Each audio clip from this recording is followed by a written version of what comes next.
All right, Shalom. First and foremost, we give all praises, honor, and glory unto the Most High God Yahweh. We do so in the name of His only begotten Son, who the world calls Christ, Yahweh Shai. It's your brother, Chief Priest Alazar Ben Lawyer, aka the Gorilla Hebrew. We are awaiting the arrival of my esteemed colleague, Deacon Hakago Young. This is his shoulder situation room every Wednesday right here on youtube.com/Sakari. Want to make a few announcements.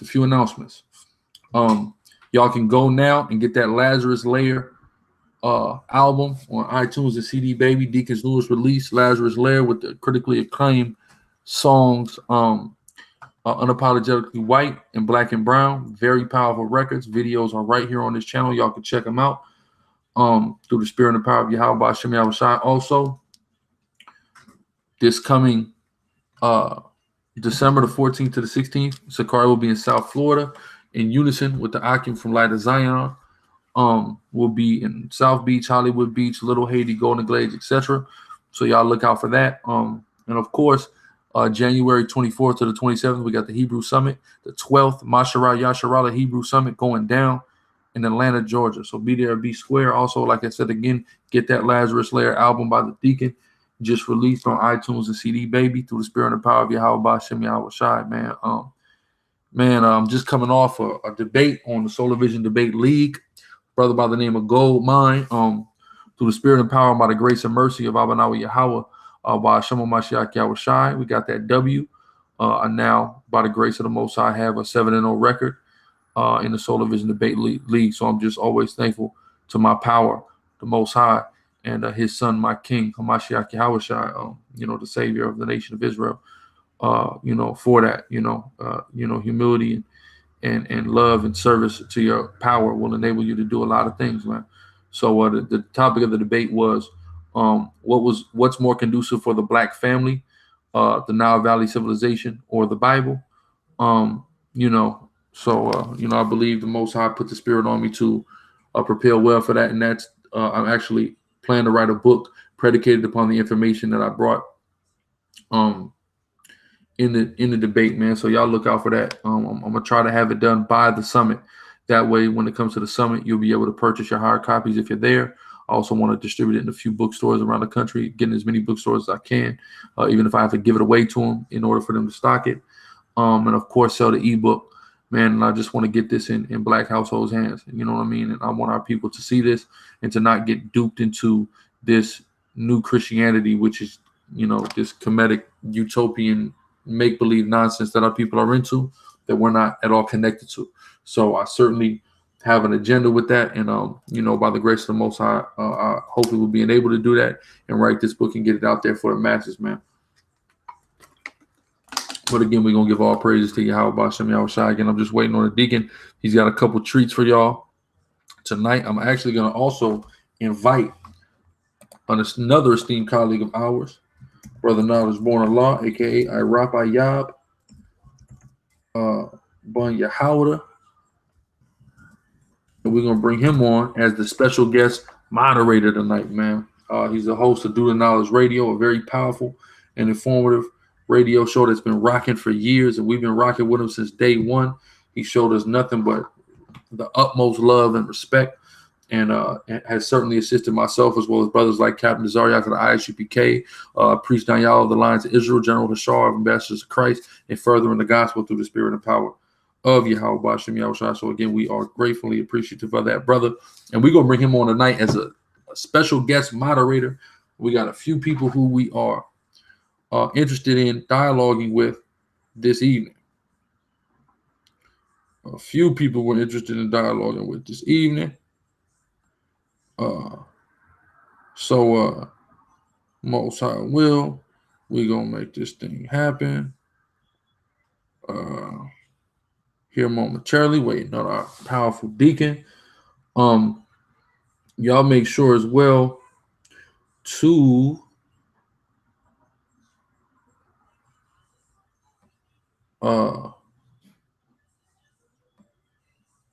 y'all make sure to like, share, and super chat. Y'all make sure y'all do that.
Salakia. But yeah, man. So we got our special guest moderator coming on.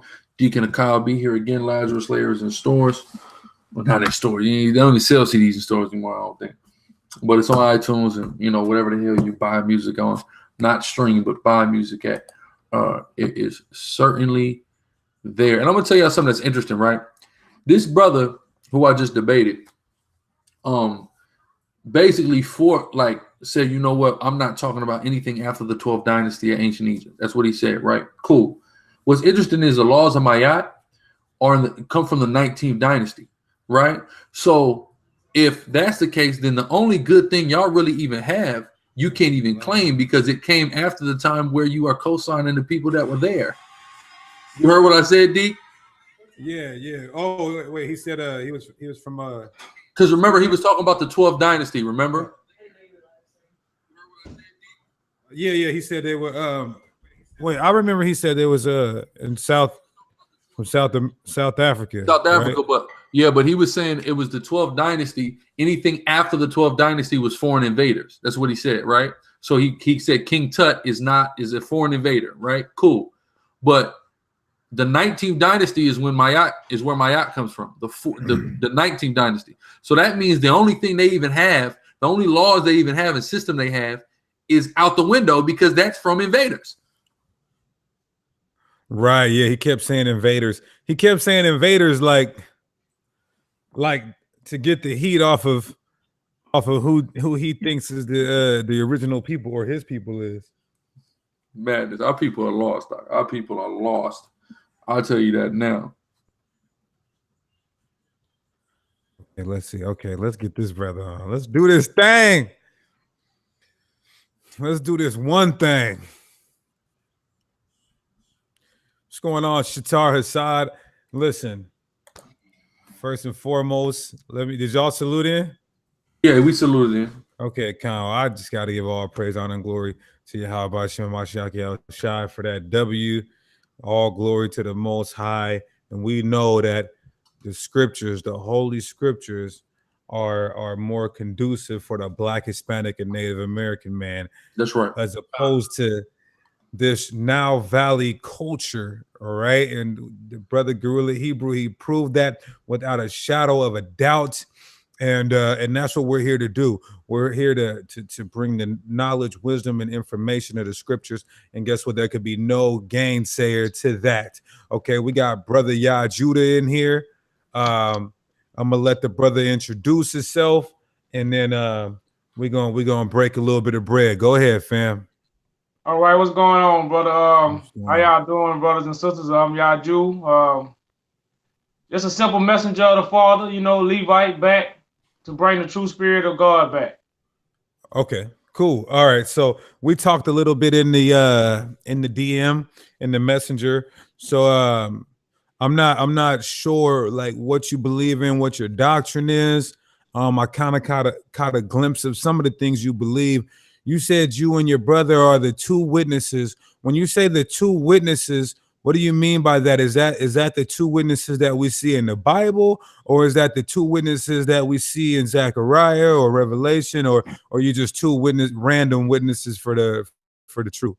Well, if you understand, it was two angels that destroyed Sodom and Gomorrah. And actually it was two people to get us out of Egypt, Moses and Joshua.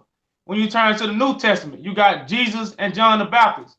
It's always two, to give you the leadership of a king and a priest. So okay, go ahead. Everything was written for prophecy. So it's always two. Mm-hmm. Okay. And, go ahead. So would you say that there was always two main prophets, but was there other prophets, or is it only two prophets? No, it was also other prophets. That's why in prophecy in Zechariah chapter 12, it said the house of David will be like God. Mm-hmm. So it's going to be a house of people holding house in the spirit of God. Okay, so you said you're a Levite. How do you trace your you can use the other one, anything else? How do you trace your lineage back to be from the tribe of Levi? Well, if you really understand, the tribal thing is like a nickname because Levi really come from Judah. But Levi is a messenger of the Father that comes from the tribe of Judah because actually there's only two sticks. It's the house of Judah and the house of Ephraim, and Ephraim make up Israel. So when I say I'm Levi, I'm saying I'm the true messenger of the Father because those are the people that carry the Ark of the Covenant. And the Ark of the Covenant is simply the truth. Those are the people that's going to bring the law forward. The oral law, not the written law. Do you have an ethnicity? Oh, no, man. Nah. God, you know, that's why you got to be a Levi. You got to Levi deal with God. All that looking up your stuff on your bloodline, man. And, you know, that's not going to get it, bro. Your spirit, you know, spirit and truth going to tell us everything. Okay, so we determine who are the children of Israel today? Well, I'll put it to you like this. The children of Israel, your Indians. Those are the people that came over here first. Judah, see, Levi, Benjamin, and Judah stayed in Africa. The children of Israel came over here with the Assyrians first. But this is the history that they hide from us. Those are your Indians. Those are your 10.5 tribes. That's why it was so many people that came over here. Mm-hmm. And those are the people that set up. Judah didn't start. I want to say this. You had 2 world wars in 1900s, right? Uh-huh. Why?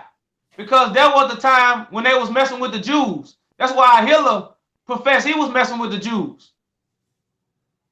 So right. Jerusalem, the true destruction of Jerusalem didn't happen the way they told us, and Jerusalem was only destroyed one time.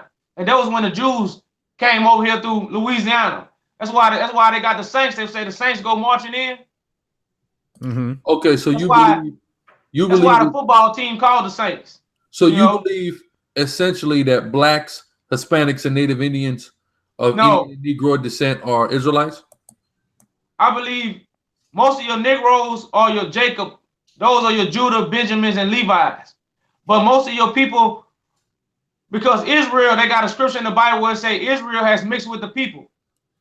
So Israel has mixed with the people. So within Israel, you have a lot of people that's going to be mixed. They say like a cake that's not turned. Yeah, so essentially that's us and you say the same thing about who the Israelites are. Well, I don't like to get caught up with the Mongol laws because when you talk about Hispanics and Mexicans, the Mexicans that we see coming over here in America, those are not your true Mexicans. Your dark-skinned Mexicans, those are your true children of Israel. Not these Mongol laws that they letting over here. But you just said those are Gentiles. But brother, you just said that Israel is mixed, so they're gonna look different ways. But now only dark-skinned Mexicans are Israelites. But that's why I say I don't get caught up in all the people that come over here in America, because most of them are your Gentiles. Now you might have some of them brothers that are true, from that, but most of them are in Mexico in the ghettos, the light-skinned dark people.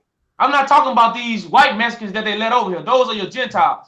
Now your light-skinned Mexicans, those will be more your children of Israel. So, there's a white Mexican and a light-skinned Mexican.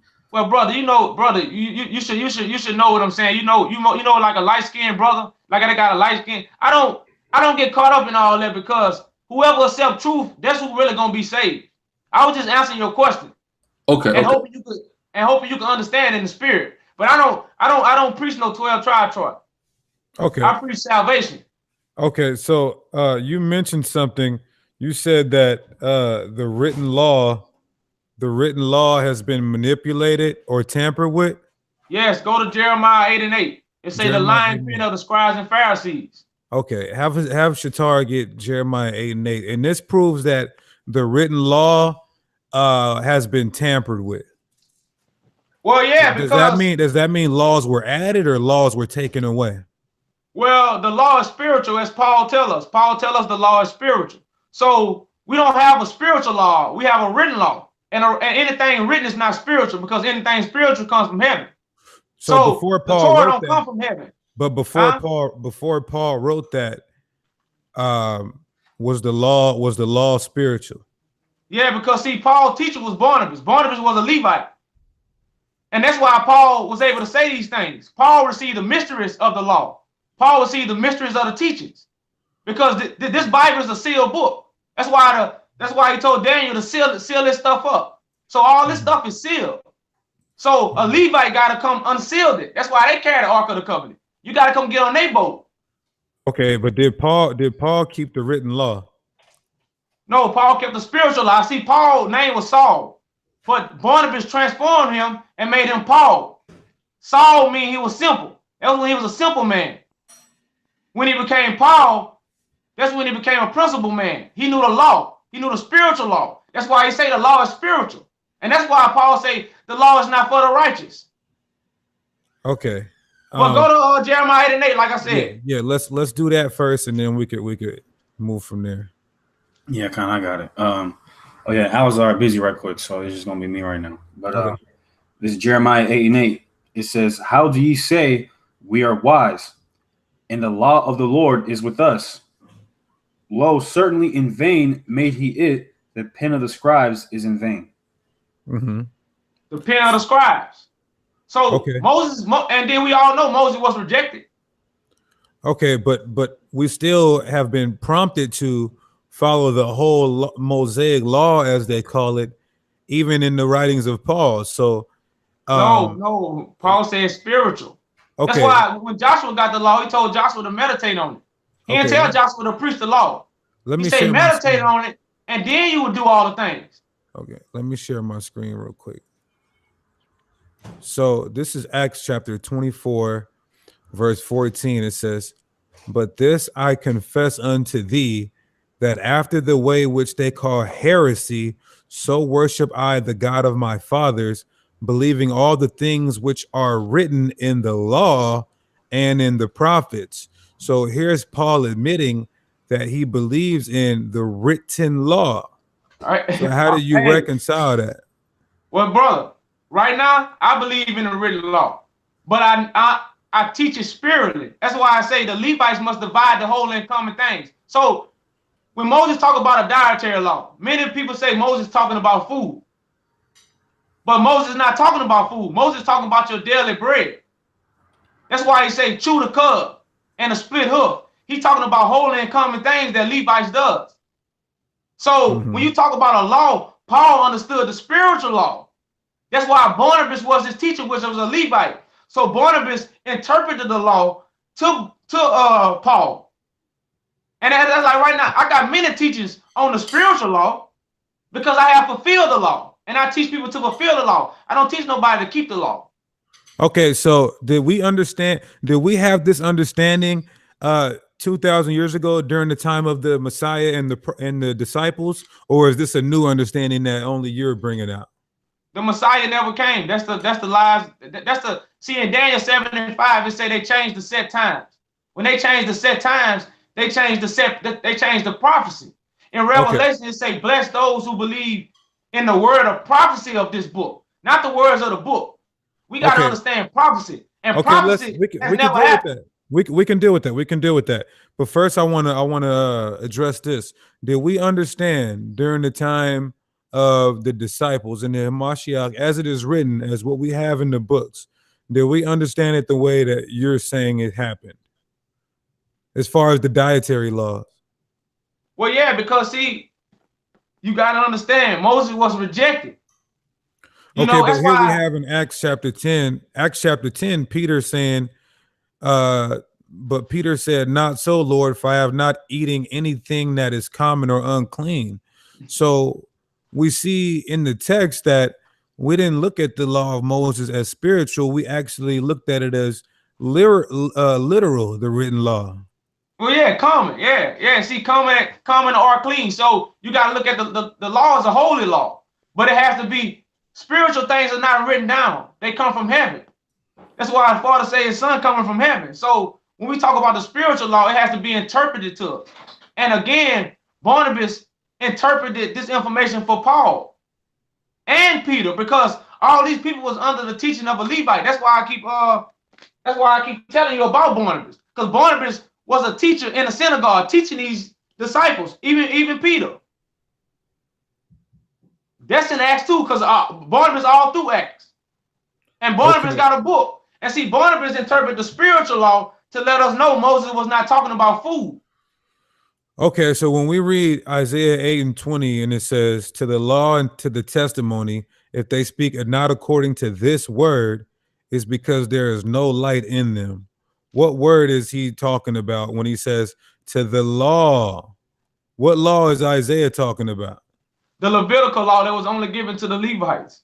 So The law that I'm trying to tell you now, the spiritual law. That's why also when you read in Isaiah, go to Isaiah 42 and because this is about the Lord's servant. Go to 42 and 4. And that let you know the servant is the one that's going to be given the law. But what I'm gave us saying is, go ahead. Can I just ask a quick question? Is it okay for us to eat pork? No, you're not supposed to eat no flesh at all. Eating any kind of flesh is a sin because you got blood on your hands. God didn't put us here to kill. That's the Esau spirit. Esau, not the white man. Esau is the spirit of a predator. So when you talk about all these teachings, these are spiritual teachings, man. These are not fleshly teachings like all these camps teaching, like most of these people are teaching. Everything in this Bible is spiritual. It's a holy book. Okay, real quick. Real quick. Hold on one second, brother. Brother Knowledge Born of Law. Just want to give you a quick introduction. This is our guest moderator tonight, the brother Knowledge Born of Law. He just got in here. You've been watching that? Yes, Shalom Israel. Shalom, Chief. Shalom, Strong Dick. Yeah. Okay, yes. Yeah. So anytime you want to jump and moderate, ask, pose question, whatever you want to do, you have free range to do it. But go ahead, Deacon, wherever y'all was at. Yeah. Hey, how do I get it back to it switches to whoever's talking? The screen. You said what? How do I get the screen back to where it switches to whoever it broadcasts, whoever's speaking? It's back to that now. Because it's stuck on yours might be stuck, but the screen isn't stuck, right? On the watch. It shouldn't be stuck. Okay. So I just took it off there. Okay. All right. So unless I'm screen sharing, right? Yeah, and then screen sharing it'll be preeminent. Okay. So I got a question for y'all Jew, just so I can skip some other questions. Is anything in the Bible literal, or is this all like allegorical? Or I put it to you this way: the truth gonna come with spirit first. Like even this book is prophecy, and that's why many people missing the spirit of it. This is a prophecy book. Mm-hmm. See, 1 Kings, 2 Kings, and Chronicles, that's our history book. But when we talk about Genesis is not the beginning. Genesis is the beginning of really creating the heavens. So you mentioned history, so you believe in world history. Not believe in, but you adhere to world history. Oh no, not at all. Hey, the world was divided into 12 parts. The book of Esdras tells us that. So God, just like we tell time by the clock, God's world was divided in 12 parts. This is the 12th hour. This is the time when Jesus was going to appear. Just us. Okay. But you just quoted history and Chronicles. So do you ever use any history sources? Because really they all see when Daniel said they changed the set times by them putting in dates, by them putting in before Christ and after Christ, because Christ have never came. All that has got us confused. And we follow, and that's why we can't understand the Bible and the prophecy. Because we think a lot of stuff have happened. Like we can't understand we're in Egypt right now. Because we think we already was in Egypt before. We ain't never been in Egypt. This is our first Egypt. Did we go to on slavery and slave ships? We came over here.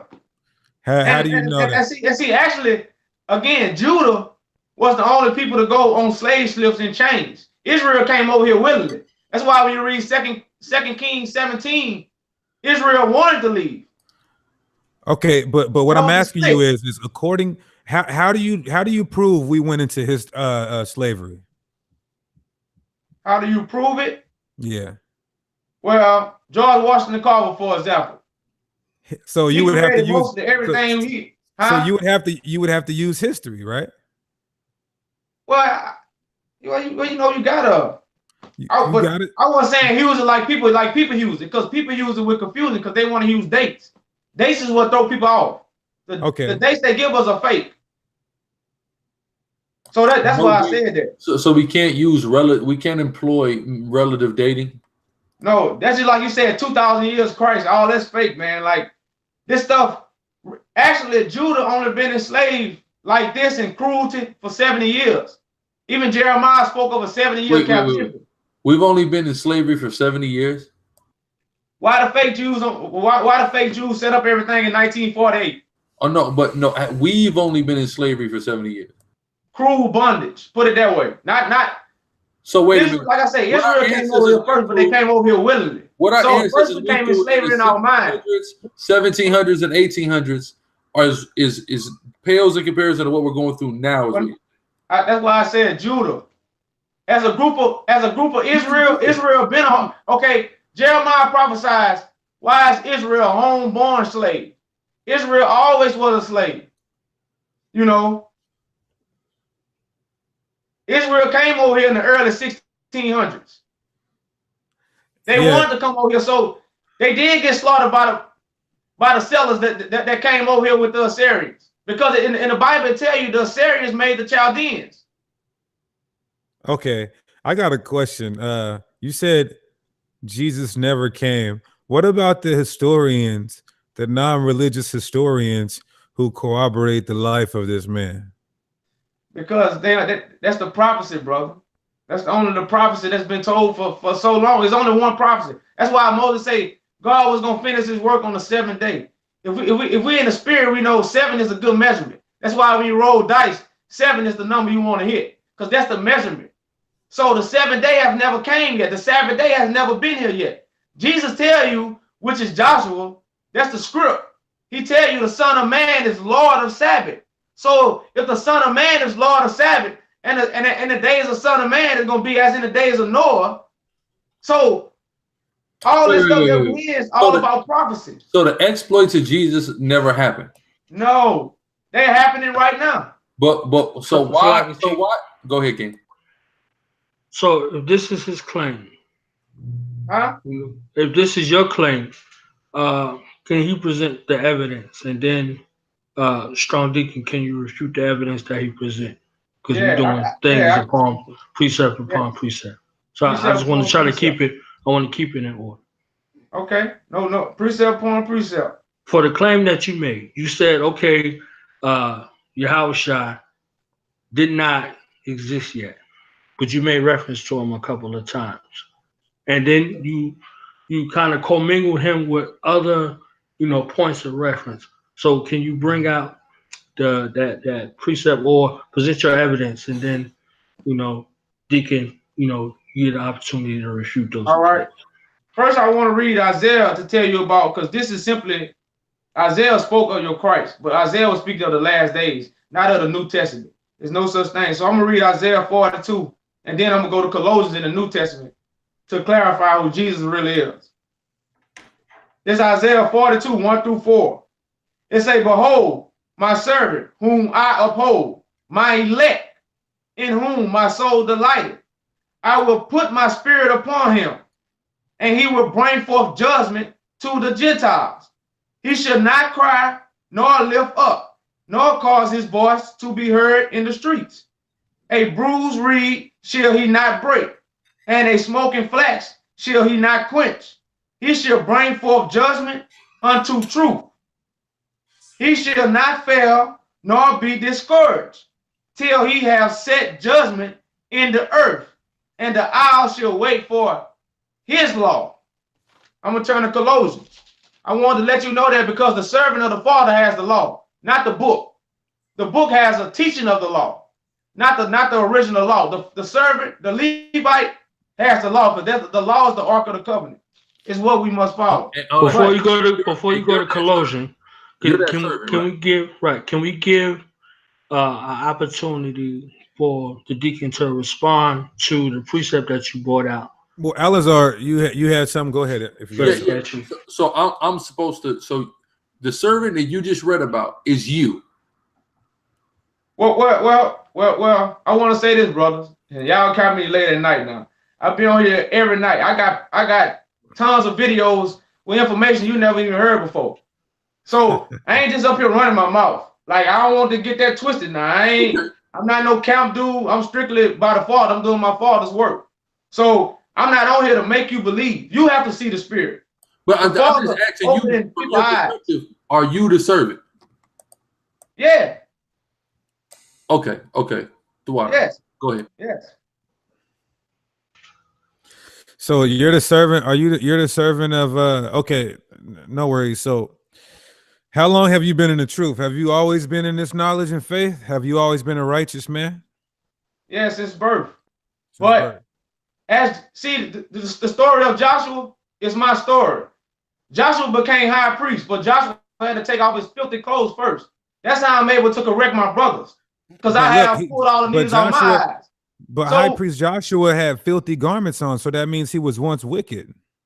Well, no, he wasn't wicked. The Father say, I seen your ways. He didn't have pure ways. He didn't know the Father to have his ways pure. Because the only way you can be pure if you know the Father. So it's only two ways in this world. That's why there's no greater sin. You either doing wrong or you doing good.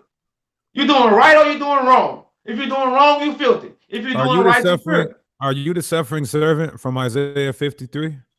Yeah. Okay, so let's take a look at it. Rejected by men, the cornerstone, the chief cornerstone. Okay. Precious to the Father, but hated by men. But let me go to Colossians like I want to go to chapter 4. Go ahead. I'm verse gonna 11. let you bring that. I'm gonna let you bring that out, and then I'm gonna go into two precepts. Go ahead, you got it. All right. Colossians chapter 4, verse 11. It say, and Jesus, which is called just us, who are of the circumcision. These only are my fellow workers unto the kingdom of God, which have been a comfort unto me. Now, who was Paul actually talking about? For one thing, it say who are of the circumcision, which means they're already circumcised. Levites already carry the Ark of the Covenant. They just got to go back to the order of Melchizedek. Then it say unto the kingdom of God. The kingdom of God is only going to appear in the last days. Because God ain't going to have his kingdom then get it destroyed. No, once God's kingdom is set, it's going to last forever. That's the Sabbath day, and that's the only day he's going to rest, which is why the Son of Man is Lord of Sabbath. So, but then Paul say, which have been a comfort unto me. Again, Paul's teacher was Barnabas, which was a Levite. And you can read that in Acts. Okay, so I want to share my screen real quick. You believe in regeneration? Have you been here before on Earth? Like I said, bro, I don't too much confound myself with stuff people. I give facts to purify people. You know, Okay. and I think regeneration is real. I'm gonna tell you this because all the prophets that suffer gotta come back. Mm-hmm. Okay, But so I think it was all are you come gonna back die? for a certain time. Are you gonna die? You can kill a flesh, you can't kill a spirit, man. But is your flesh going to die? My flesh already dead. I'm in the spirit. Okay, That's why I'm on the level I am. So you're not in the flesh right now. You ain't read that? It say, and Jesus, which is called just us, who are of the circumcision. You say just us. Do you know what his name, what they were calling him in the That's original Levites, language? brother. That's Levites. Joshua, Moses, all of them talk to Levites. It's Levitical law. It's a Levitical law for a reason, brother. Okay, let me read this. Daniel 9:24. It says, 70 weeks are determined upon thy people and upon the holy city to finish the transgression and to make an end of sins and to make reconciliation for iniquity and to bring in everlasting righteousness and to seal up the vision and prophecy and to anoint the most holy. Know therefore and understand that from the going forth of the commandment to restore and build Jerusalem. When was the commandment sent out to restore and build Jerusalem? It's being sent out right now. When Daniel said the 70 weeks, he was talking about again the 70 years that Judah was going to be in captivity. When See, and that's talking Judah about right is the now? leader of the people. Wait, It's only wait. Hold on. Are you saying that this is talking about this is not a physical temple? or a physical Jerusalem here? Jerusalem is a mind before it's a piece of land. See, that's why Abraham met in Genesis. Abraham met the king of Salem, which is Melchizedek. The king of Salem is the king of peace. That's the peace in your mind. The only way to find peace in your mind is to find truth. And that's what these Levites going to bring forth to Jacob and Israel in the last days, so they can enter Jerusalem. But first, Okay, so this 70 weeks, again, this Bible is spiritual and physical, so you do have a land that's. I want to get into this prophecy because this is very important to see who the Messiah was and when or if he came. So when did this commandment start? Do you know the year? No, this commandment. What you at? You at Daniel what? Daniel 9 and 25. What? 9 and 25. Know therefore, understand that from the going forth of the commandment to restore and to build Jerusalem unto the Messiah and Prince shall be 70 weeks. I told you after the 70 years over with, then the Messiah going to appear. That's what the 70 weeks actually mean. Again, it's 7 good measure. That's why the 7-day tribulation. Okay, so look. So that's why you got a 7-day tribulation. When is the 70 years over? There was over in 2018. That's why this is the year really the waking up of the Levites. This is the waking up of the shepherds. So starting with you. I have plenty of other brothers who can tell you that Christ is an anointed man. But it's just, as Ezra tell you, it's going to be one in the middle that's giving them crowns. A higher statue. Is that you? How many times I got to say it? Okay, I'm just making sure. I got videos. I got many videos, brother. No, I'm not discounting you. I'm just trying to clarify. So I got one question, very serious question. Is bro, do you get high at all? Smoke weed, eat weed, anything like that? I eat plenty of herbs. I eat grapes as a herb. I eat strawberries as a herb. I eat the marijuana herb. Marijuana herb. Okay. I eat all herbs. I make all different kind of teas with herbs. I do all kind of stuff with herbs. Yeah. You don't smoke or nothing? Huh? You don't smoke though, That's right? my personal business, brother. I'm out here to purify people. Okay. I mean, what if I think that smoking is, not conducive for purification, and that's why I'm asking you. Well, then you need to be the Messiah and save the people then. That's why I say, brother, I'm not on here to make nobody believe. I'm not on here to deceive nobody. I'm on here to do my Father's work. The sheep gonna hear my voice. Yes, sir. Okay, perfect. Go ahead, dude. Okay, so you mentioned that the Messiah was going to come after the 70 weeks, correct? Yeah. Okay, so let's keep reading. Now, therefore, and understand that read it with me. I just want to make sure you're following along.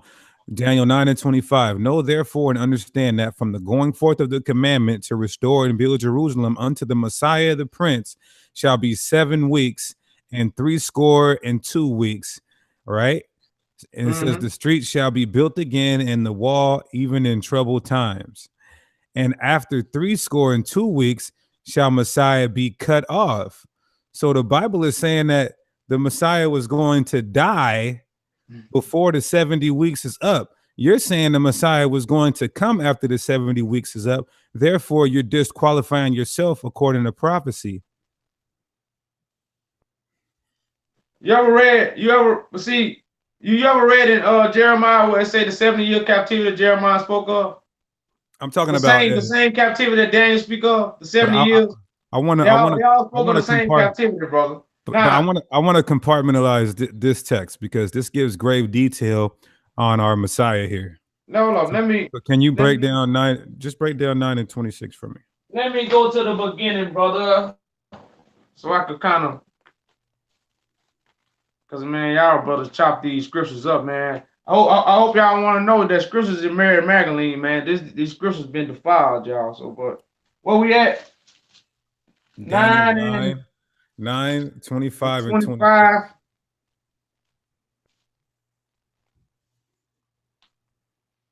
I'm skimming through the beginning of it, so I won't. And neither will he yourself. All right.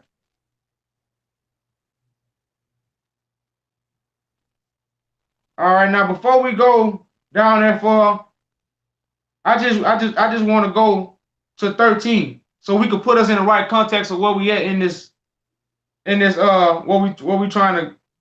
what y'all trying to confound me in. 13 it say, as it is written in the law of Moses, all this disaster shall come upon us. Yet we have not made our prayer before the Lord our God, that we might turn from our iniquities and understand your truth. So already Daniel is talking about the disaster that Moses prophesies about when these ships was gonna come get us and take us to another land. Like, let's understand what context we in. Now, when the Messiah was cut off, which is I always try to tell you, just us, the Levites, the Judah, the head, when they was cut off is when they came, got them in the late 1800s and the early 1900s and brought them to this land to crucify them. When you read Revelations, because I just want to be clear. like did you just say Levi? I just want to be clear. Did you just say Levi was Judah? Well, because it's two sticks, brother. So Levi is the messenger that was inside of Jerusalem at that time. It's Judah and Israel. Judah and Ephraim. But the Bible talks about 12 tribes, though. No, Moses talk about 12 tribes. The Bible don't. Moses. That was a teaching Moses gave.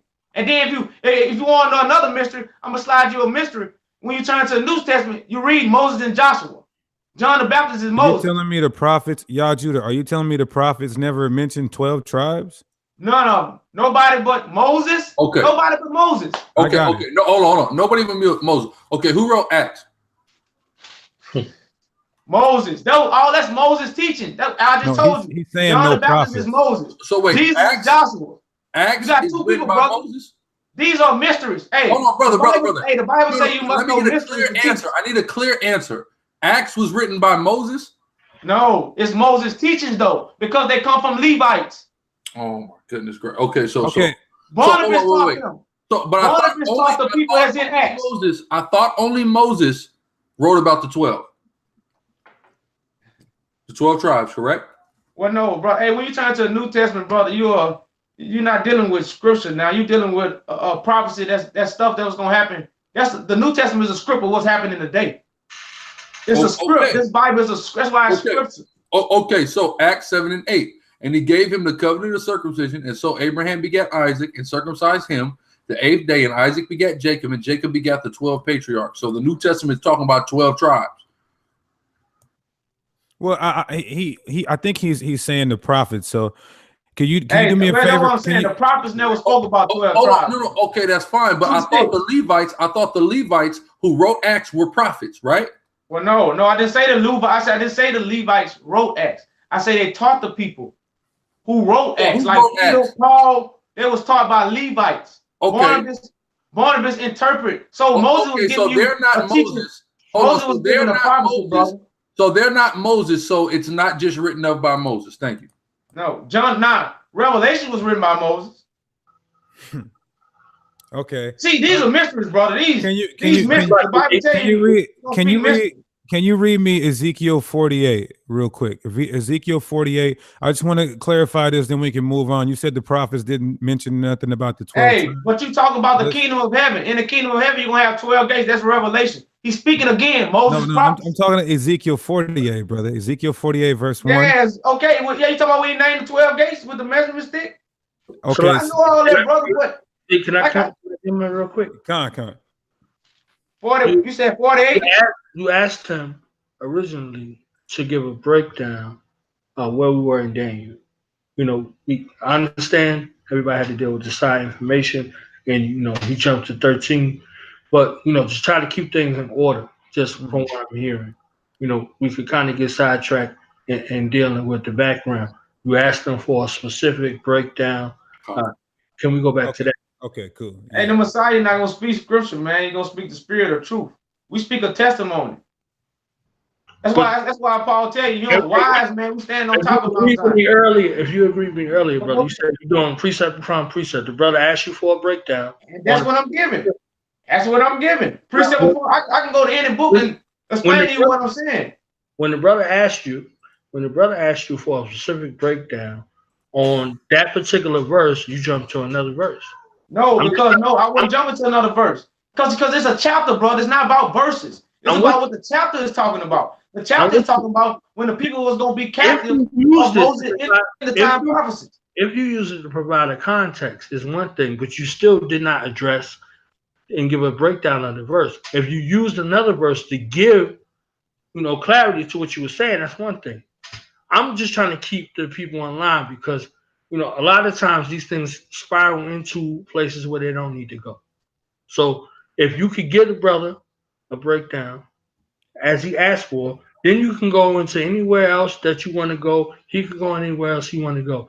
There are other people that are listening, brother, that are being edified through the Spirit. So you said you're here for the sheep, brother. So I'm just trying to keep everything on task and in order. That's why the brother asked me to come in as a moderator. You understand what I'm saying? So I got you. Can you give him the verse again in Daniel that you were at in for the breakdown in case things kind of Daniel chapter 9 verse 25 and 26. The brother said the Messiah would come after 70 weeks. The Bible said the Messiah would die before 70 weeks. He's saying the Messiah, so that kind of renders his disposition and title null and void. So he can explain it and try to reconcile it. Well, you ready for me to explain? Khan. All right. When it says Messiah, that's why I read in Colossians. It's talking about the house of Judah, which is the leader of Israel. They was cut off, and after these 70 weeks, the Messiah was going to rise up. But the Messiah is going to be a group of people. But out of that group of people, one is going to be the begotten Son to give those group of people who are gods they crown so they could birth the 12 tribes again. So when I said the Messiah was going to come after the 70 weeks, I was talking about the prophecy Messiah, not the Messiah that we accustomed to. Because the Messiah and Christ have different meanings when you're in the spiritual realm. So that's why I said that.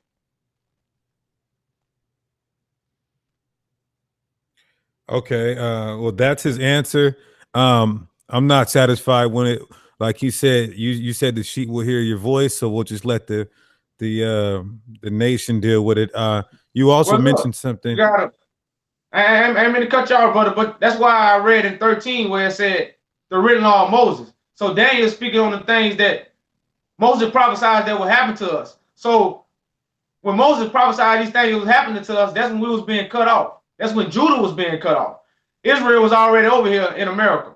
Judah was being brought over here on chains because you couldn't just lead these people. You had to put these people on chains. You had to slaughter these people because they was natural born leaders. They wasn't followers. That's why here in Louisiana, you got the highest incarceration rate. It's no different why it's a football team, the Saints. And that's why I said that. But like you said, sheep hear the voice. So I just want to put that in there. Okay.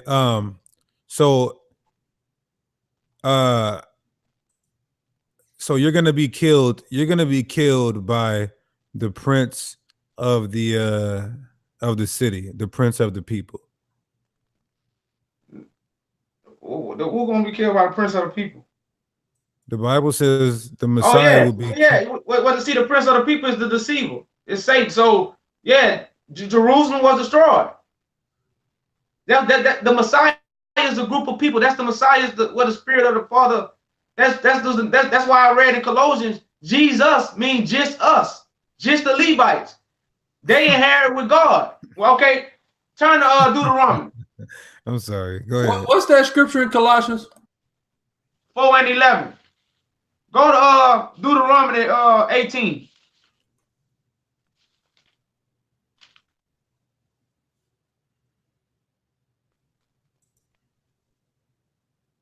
Go ahead. It says the priests, the Levites, all the tribe of Levi shall have no part nor inheritance with Israel. They shall eat the offerings of the Lord made by fire, and his portion. Therefore, they shall have no inheritance among their brothers. The Lord is their inheritance, as he said to them. And this shall be the priest's due from the people, and from those who offer a sacrifice, whether it be bull or sheep. They shall give it to the priest, to the shoulder, the cheeks, and to the stomach, the first fruits of your grain and your new wine and your oil, and the first of the fleece of your sheep, and you shall give it to them. For the Lord God has chosen him out of all the tribes to stand to minister into the name of the Lord, him and his sons forever. So this is something that's not going to ever change. But through the doctrine of men who don't have the spirit, they have chopped these scriptures up, which have became Mary Magdalene. Again, that's why you seen a prostitute with Jesus. That's the wisdom that all these people have prostituted. That's why Mary Magdalene was a prostitute. Okay. So this wisdom, Brother, is it written anywhere in the Bible that Mary Magdalene was a prostitute?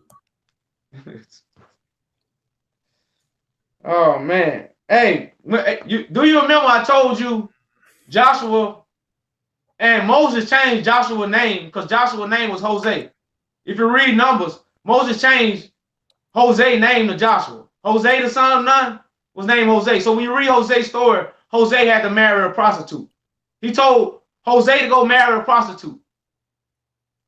But that was the defiled wisdom. We have Joshua is Hosea is Jesus. This is all the same person. Yeah, because I told you John the Baptist. See, these are the mysteries of the book. Okay, but wait. Hold on. Listen. Hosea and Joshua are from the stick of Ephraim. Jesus is from the stick of Judah. How do you reconcile that? The paper and pen is what's gonna make you sin, man. I don't deal with paper and pen. Like he doesn't deal with the written law. Listen, but pretty much he makes up his own law, is what he's saying. Because I teach a spiritual law. I could go. So where do you get your spiritual law? Because I just told you where I come from. I come from the clouds. This come from the clouds, brother. This ain't hold on. no doctrine. So listen, brother. So listen. I'm supposed to just take your word for it. I got proof, bro. Like I said, I got many other brothers with me. I got proof. They got like. Hold on, brother. Listen.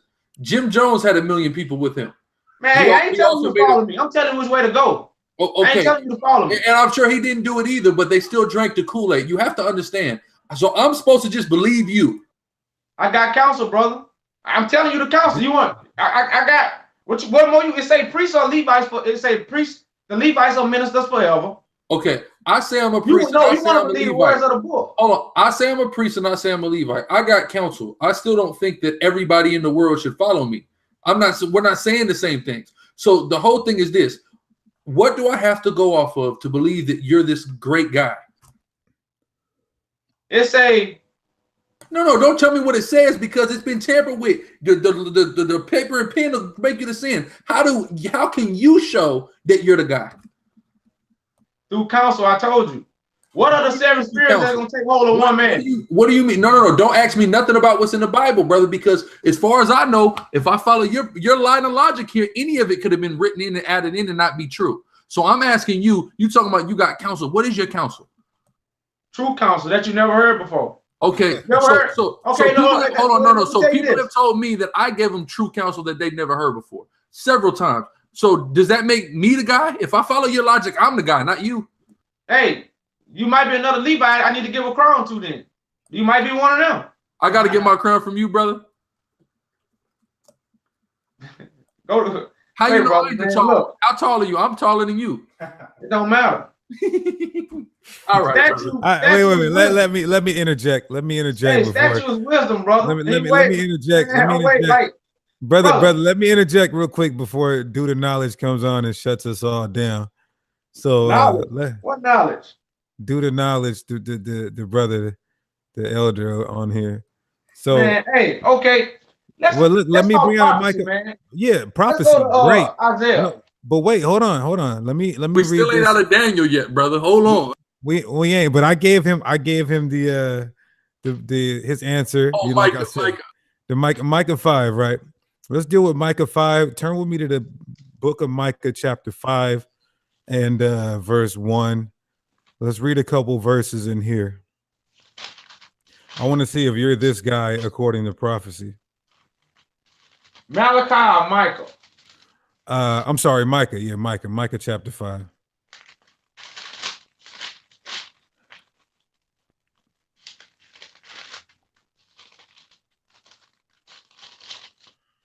Man, what is after Zechariah? Yeah, Micah is. It must be before Zechariah. Then.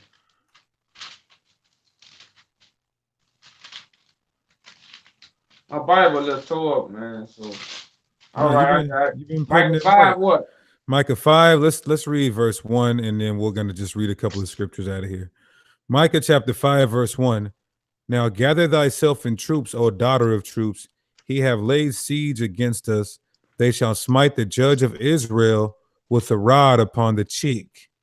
But thou, Bethlehem Ephratah, though thou be little among the thousands of Judah, yet out of thee shall he come forth. University and become a chemist. What the hell is that? However, in a city like Jerusalem. Okay. It says. Oh, who is that? Yeah, who is this? Wait, no, you talking about who? What noise was that? Who is Ryan here? Oh, Ryan. Go ahead, and that's the British colonial cat. Brian, Okay, do me all a right, favor. Brian, do me. I'm sorry, Ryan. Do me a favor and mute your mic real quick, and then we're discussing a subtopic real quick. All right, Okay, no problem. so according to Micah chapter 5, and let's start at verse 2. It says, "But thou, Bethlehem Ephratah, though thou be little among the thousands of Judah, yet out of thee shall he come forth unto me that is to be ruler in Israel." Is this you? How many times I gotta say it? Okay, Saying? Okay, this is you, whose goings forth have been from old, from everlasting. You've existed from everlasting. The going forth which mean the thought. The thought of this has been for everlasting. This was told to everybody. This was told to. Hold up. When you read the book of Enoch, I don't know if your brothers agree with the book of Enoch, but Enoch say he was a holy man that was woken up by God. All the words that God told Enoch was not for it was for a remote generation. You know, it wasn't for everybody. It was just for a specific generation. All that stuff Enoch wrote down, all that stuff he said was for a specific generation. So this whole book and prophecy is only for a specific generation. Okay. And this is the generation. Are you able to do miracles? To make the blind see, everybody in this world blind. We walk this the walking dead. To raise the dead up, Lazarus, just like Lazarus, like Jesus is just us. Lazarus is Israel. That's who's dead right now. Okay. They must be woken up by Jesus. Okay, but are there any events in the Bible that any miracles that literally happened? No, man. Letting the blind see is giving them truth. That's us making the blind see. With the world blind from truth. If you know a lie, you blind from truth. And the walking on water thing, the Father say, my son gonna come up out of the waters. This Bible right here is water. Many people have drowned. If you don't have the Ark of the Covenant, you're gonna drown. That same story of Joshua. Joshua and the Levites went into the Jordan River. Then Israel was able to cross. That's the foundation that the spiritual teachings give, not the doctrines of men. The spiritual teachings give us a foundation to walk on and then divide the waters. That's what part of the Red Sea means. The Bible with scriptures ain't nothing but bloody water that many people gonna die in until they get the spirit of truth. That's why Jesus tell you, or that's why he gonna come telling you, your righteousness must surpass the teaching of the scribes and Pharisees and the law, or you will not enter the kingdom of heaven. Okay, so do you have an estimated time frame of when you're going to die? I never die. Okay, let me get this. Revelations 11:7, and it says, "And when they shall have finished their testimony, the beast that ascended out of the bottomless pit shall make war against them and shall overcome them and kill them." So if you're one of the two witnesses, the Bible says you're going to be killed. Hey, Isaiah and Jeremiah was killed by the Jews in Jerusalem. And after these 70 years, these two people finna come witness. Hold on. Jeremiah was killed by the Jews in Jerusalem. Hold on. Where's the documentation of the death of Jeremiah in the Bible or history? I had that scripture where Jeremiah was stoned, when Jeremiah went back to Egypt, because when they destroyed Jerusalem. No, where? Can you pull the scripture? I need the scripture, please. I can't pull it out. Like, I don't know it right offhand. I'm not a scripture guy. I'm a spirit of truth. Hold on. You're not a truth. Hold on, you the dude. Scripture was written for me. I ain't got to study scriptures, brother. You just told me you the dude. I got to follow you. You don't even know the book, chapter, verse. I just told you what it said. That means I know what it said. No, I don't believe I don't know the scripture. So that's why I need you, because I've never seen it. So I need you to give me this knowledge. Let me call me late at night Let me. And then I jumped up out of here It to come happens on to here me all and the time, dialogue with y'all. I do just it all told the you, time. Ben. Enoch It's Taylor, okay. it was never It's meant okay. for mankind to make good confirmation with paper and pen. I'm telling you with my balls. I put my balls on the line who I am. Put your Okay. balls on the line who you is. That's my Okay. testimony. Okay, I came to give testimony Yaju. of truth. I ain't trying to get those scriptures. It's Because been it's Hey, been hold on. Eject your seat, cuz. yeah, it's been real. It's been real. Let's get our next guest. Let's get our next guest on. You can go ahead and unmute your mic, Ryan. Let's get Ryan in the building. Ryan. So Hey. Ryan, go ahead and give us let us get a ethnic. We believe ethnicity matters. But let us go ahead and get an ethnic background and a so-called religious background for you, so you can introduce yourself to the people. All right. I basically align with the Protestant Church, Protestant Reformation, and the the beliefs that come from that. The Trinity, the Trinity concept. And I haven't studied all of this deeply, but I've recently come into more knowledge of it. So How long have you been learning? I mean, off and on, probably since I was, throughout my life, throughout a lot of my life. So you're a Martin Luther fan? I tend to side with the Reformation over versus the Catholic indoctrination, because I see the Catholic as indoctrination and control. So you have a problem with Rome, but you like Martin Luther. Yeah, I tend to think that Martin Luther was more of a liberator from Strong Dick, before you proceed, go ahead.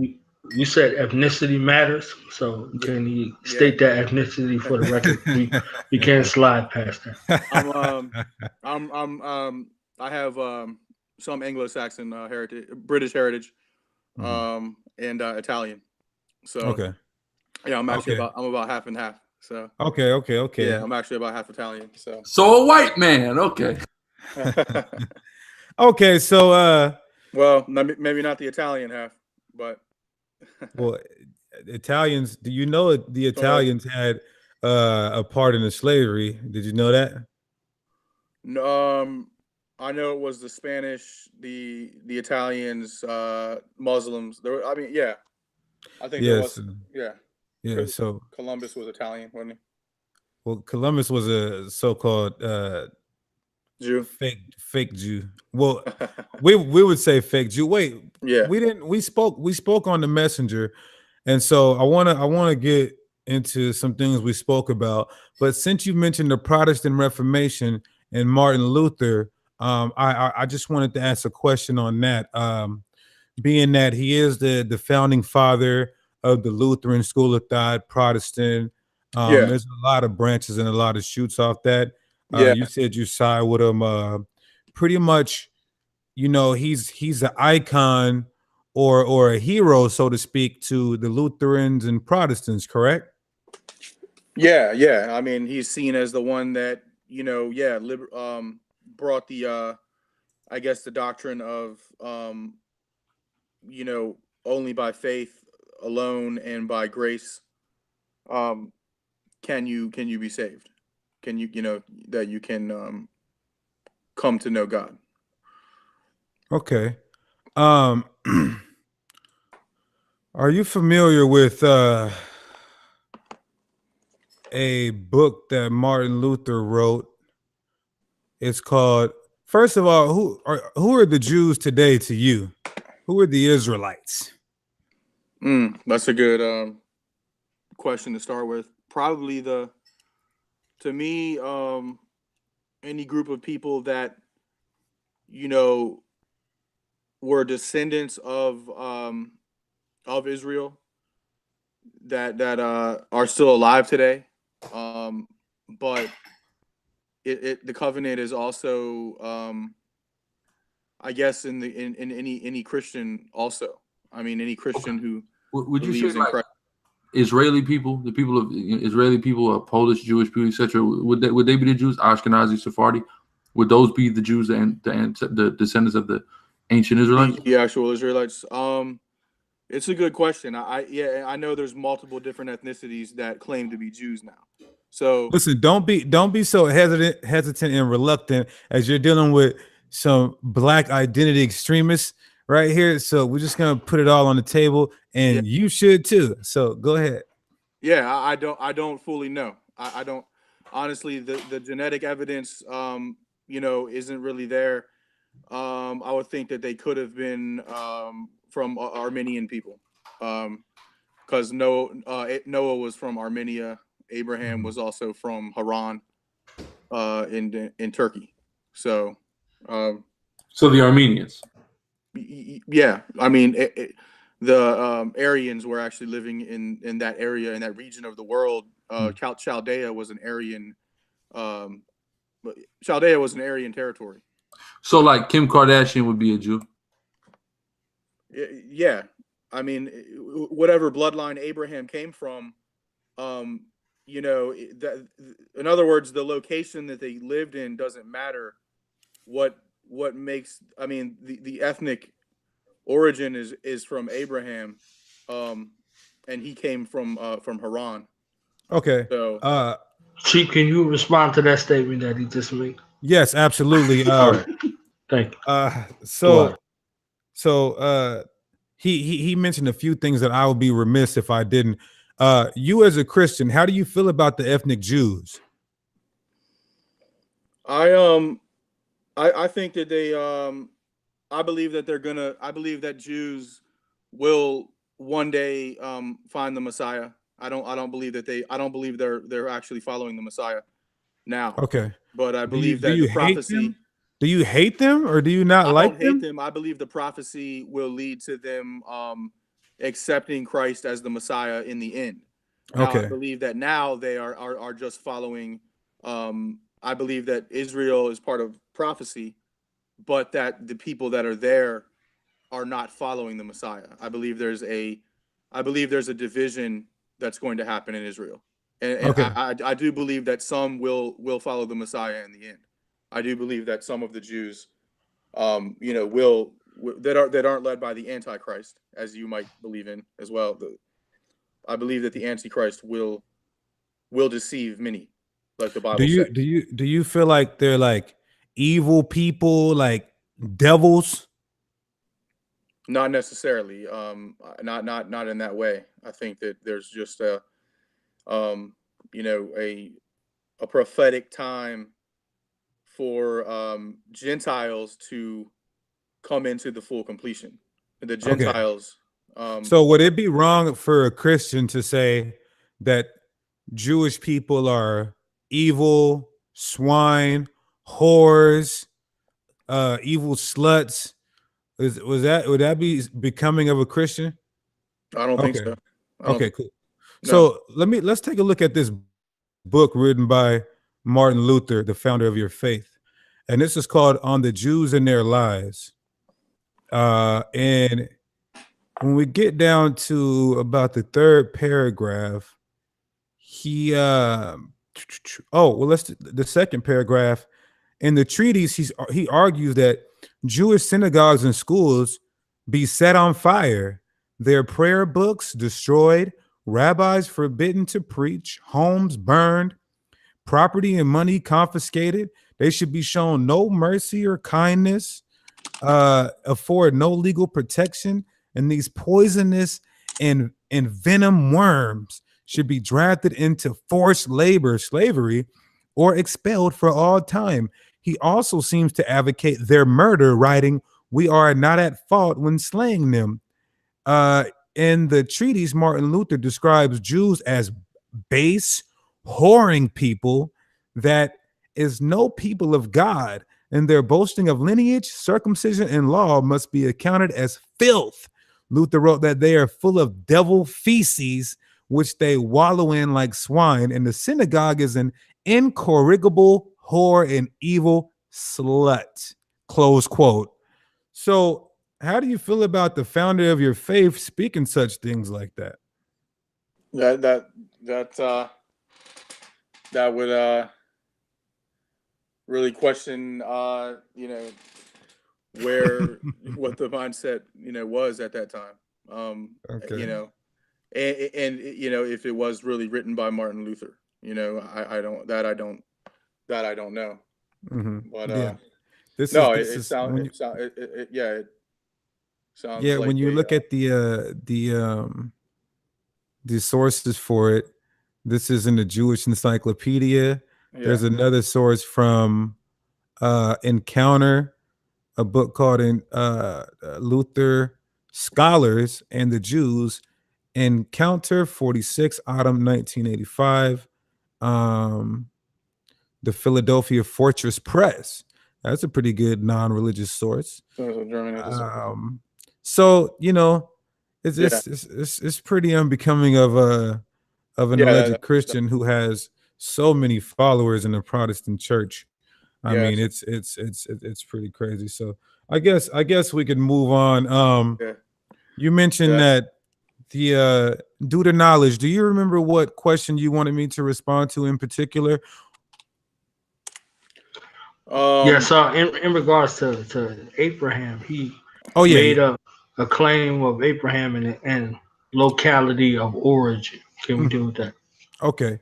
Are you familiar with the biblical nationalities of pretty much all people? You know about the flood, and Noah had 3 sons, and then they took the daughters. Okay, so who would you say Black people or African people, so-called African people, come from? Which one of Noah's sons do they come from?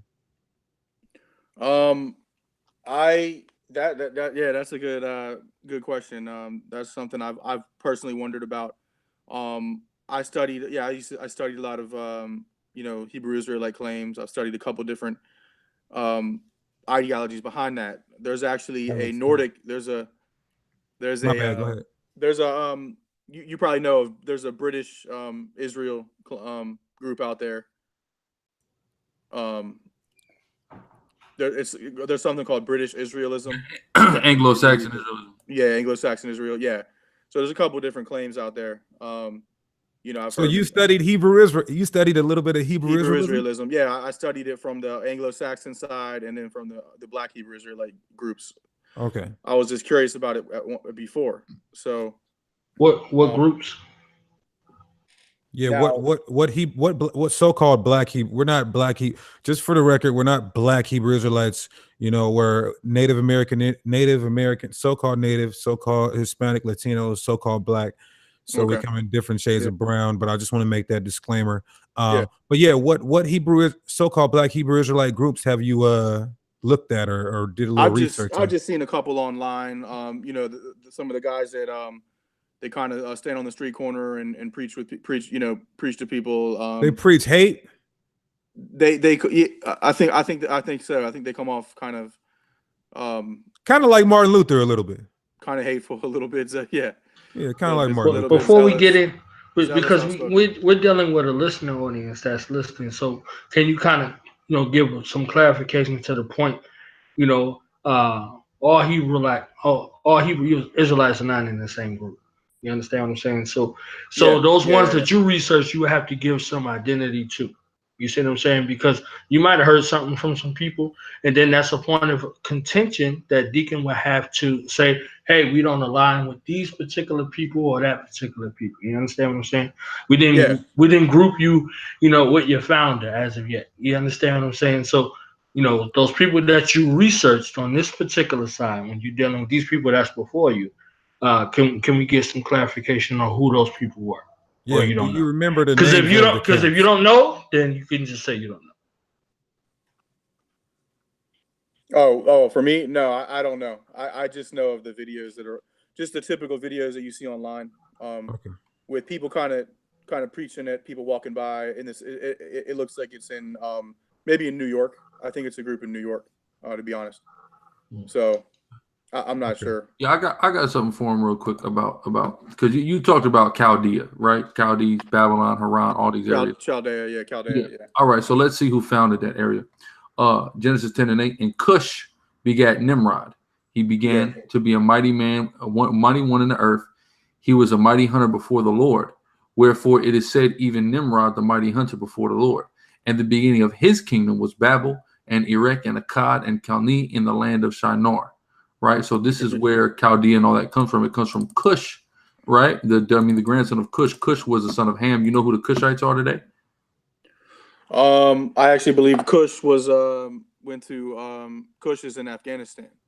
Cush is in Afghanistan. Where are you getting this information from? I got the Zondervan if you want me to share. You can look up the Cush Mountains in Afghanistan. No, that's called the Hindu Kush Mountains. That's a different Kush. Yeah, it's the Indus. The Indus Valley. That's phonetically a different word than Kush here for these people. These people of Kush are Ethiopian, Eritrean, Somalian. This is a well-known and indisputed fact by scholars. The people of Afghanistan would be the descendants of the people of Elam. This is also an indisputed fact by scholars, and the people who live there identify themselves as that. Hindu Kush phonetically is different from Kush. This Kush we're talking about with Nimrod. You have to understand that. But go ahead, get that in the Zondervan for me, Bible. Yeah. This is the Zondervan Bible Dictionary, just showing you who the Hamites are, who they are, what they look like. Look at that relic. That looked kind of dark, huh? Yeah. Okay. So this is the definition for Ham in the Zondervan Bible Dictionary. It says the youngest son of Noah, born probably about 96 years before the flood, and one of 8 persons to live through the flood. He became the progenitor of the dark races, not the Negro. So everybody here we go. But the Egyptians, Ethiopians, which would be Cush, Libyans, and Canaanites. So and look what it cites, what I just read, Genesis 10:6-20. Yeah, I don't know where those. I've studied a lot of the Hebrew words. I don't know where those modern references even come from. Okay, let's go to the Hebrew. I doubt the. No problem doing that. Wait, go ahead. Finish your thought. You was going to say you doubt what? I believe that Noah was. I believe the genetics changed over time. So after I believe we were all genetically the same during the Tower of Babel period. So when people spread out, that's when I believe different languages along with different genetics also occurred. Okay. At that time. Let's look at this word. I believe we were all one genetic similarity. Okay. Let's look at this word Cush here in the Hebrew, Strong's H3568. It means, I don't know if you're sharing I don't see your screen. I can see it. Hold on. Let me just double check real quick. Okay. Yeah, we see it. All right. So Cush, it means black, the son of Ham, grandson of Noah, and progenitor of the southernmost peoples located in Africa. The people descended from Cush, the land occupied by the descendants of Cush located around the southern parts of the now Ethiopia. So that's who the Cushites are. For the record, on the record, let the record show. So that's the area that Abraham came from, an area predominated by Ethiopian people. Yeah, not modern day Arameans. Right. Or not Arameans, Armenians. Really, Arab. Those Chaldeans who dang near look white, those are actually Arabics or Edomites, one of the mix. Yeah, I believe Noah was Homo erectus. So Noah was, I believe Noah was white. Huh. So a white man gave birth to all races on the face of the earth. A white man. As a Homo, I believe that the Homo erectus. So you believe in Homo erectus? If you're talking about, you believe in evolution. The evolution origins, the Neanderthals, the Homo sapien, and the Denisovan. Those are three races. Well, there's more than that. That came out from the Homo erectus. So okay. I believe that those. So you believe in evolution? I believe in the biblical timeline narrative of Noah, but okay. So when did Noah happen according to the biblical timeline? Maybe time went on a lot longer than we know, or maybe evolution occurred over a longer time. That's possible too. So I don't know that Noah could have been the ancestor of all of those people. But he was a white man. who evolved much later. So Okay, so can that you may explain why we have 3 races. That's just my point. I mean, that's alleged that we have 3 races. That's Or 3 alleged. distinct, yeah, We can't whatever they- I can't recognize 3 races in the 3 earth. ethnicities or 3 different types of, Okay, property. so that it all came from one white man. Like most likely living in Armenia, yeah, in the mountains of Armenia, where Noah's ship landed. Hold on. So he landed there, and In then Ararat. was in Ararat for a time, right? He's not from Ararat. We understand that, right? I believe they lived near Ararat. The ship landed in Ararat. What do you know where the Garden of Eden is?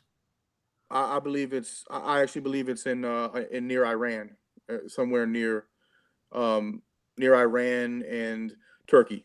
What would give you the idea that it would be, because Iran and Turkey aren't like directly next to each other? So It's yeah. Iran, I believe it's at the tip of the. so the Garden of God is in Europe. No, I believe it's actually in Turkey. Okay, that's To be more Europe. Specific. Turkey is Europe. Southern Turkey. Yeah, I guess you could call it. That's Southern Europe. It's part of the European Union. Turkey. So hold on. The Garden of Eden is in Europe, and Noah is a white man. Yeah, that's pretty much. And out of a white man what I come to came believe. every people on the earth. A white man created people who are extremely dark skinned. That's what you're telling me? Yeah, I believe that the Earth went through changes over time. Weather-wise, temperature-wise, the water melted after the flood. Okay. Is the water melting now? I believe the Earth. In other words, I believe the Earth warmed up after the flood, much warmer. So I believe that the whole world was probably about 30 degrees colder at every climate. Okay. Possibly before the flood. I can take that. So can you explain to me why the people of Nepal are dark skinned? Nepal is that near India? It's a country, yeah. And Indian. I believe that some intermixing occurred at some time. But I mean, intermixing, they ain't got nothing to do with it. They've lived for millennia in the coldest place in the world. So if I follow your logic, that should make them white. Oh, okay. You're talking They're about dark skinned though. The fact that they're not. Yeah. Why aren't they? There are. I mean, I know there are up in the certain part of the Himalayas. There are whiter skinned people. I know that there's different climate. They're different whiter. types of genetics. Look. This is While you're finding that, this is crazy. have you ever seen a white couple birth a black baby? No. No. I don't think that's Have you ever seen a black couple birth a white baby? maybe an albino, Interesting. Real quick, y'all, so we can see I believe I do believe in albino traits. That well, you have them, so you should believe in them.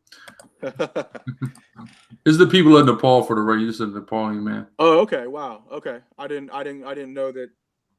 See, so they're all brown. Their ethnicity was that diverse. Yeah. And they're not white. No. I mean, yeah. And if you look at the people of the Sentinel, like the Sentinelese, they appear, they have African origin. You can tell. How can you tell that they have African origin? Because of their dark skin? Their features. Does Africa have a monopoly on dark skinned people? No, you find it in the Sentinelese. You can find it in the. We can find it Southern Indian tribes. We can find it all over a few. We can find it all over the world. So I mean, I don't think. Yeah. Are you saying Africa has a monopoly, or are people? No, I attribute that purely to climatization. Yeah, the climate. That's it. So for me, to me, it's just it's the climate thing. But we started white. Yeah, I think people started out maybe more pale. Can you put the camera on me real quick? It's just climate to me. So you're looking at me, right? Look at me. I started white. I once looked like you, is what you're telling me. Not necessarily of my features, but the is this a theory of yours, or are you standing on this emphatically? this is it's just what I've studied over time. I think that genetics has I don't know. I think genetics has proven to be true because Let me give you a quick genetics lesson, right? Do you know where the most phenotypically diverse region in the world is? Is it in Southern Africa? Sub-Saharan Africa. So not Sub-Saharan Southern Africa, Africa, yeah. Sub-Saharan Africa, right? Yeah. So that stands to reason that every phenotype comes from the people who are there, Who entered because into- you could yeah. find every phenotype there. Yeah. Every mutation, every eye color, people of various hues, you could all find in Sub-Saharan Africa. So to think that people are anything but, that the original people are anything outside of that is a genetic impossibility. Well, somebody had a good question on I want to give you the floor, but somebody had a good question on the comment board. He said, what source are you getting your information from that Noah was white? Can you recall any of them? This might sound I kind of let me brace myself. I believe that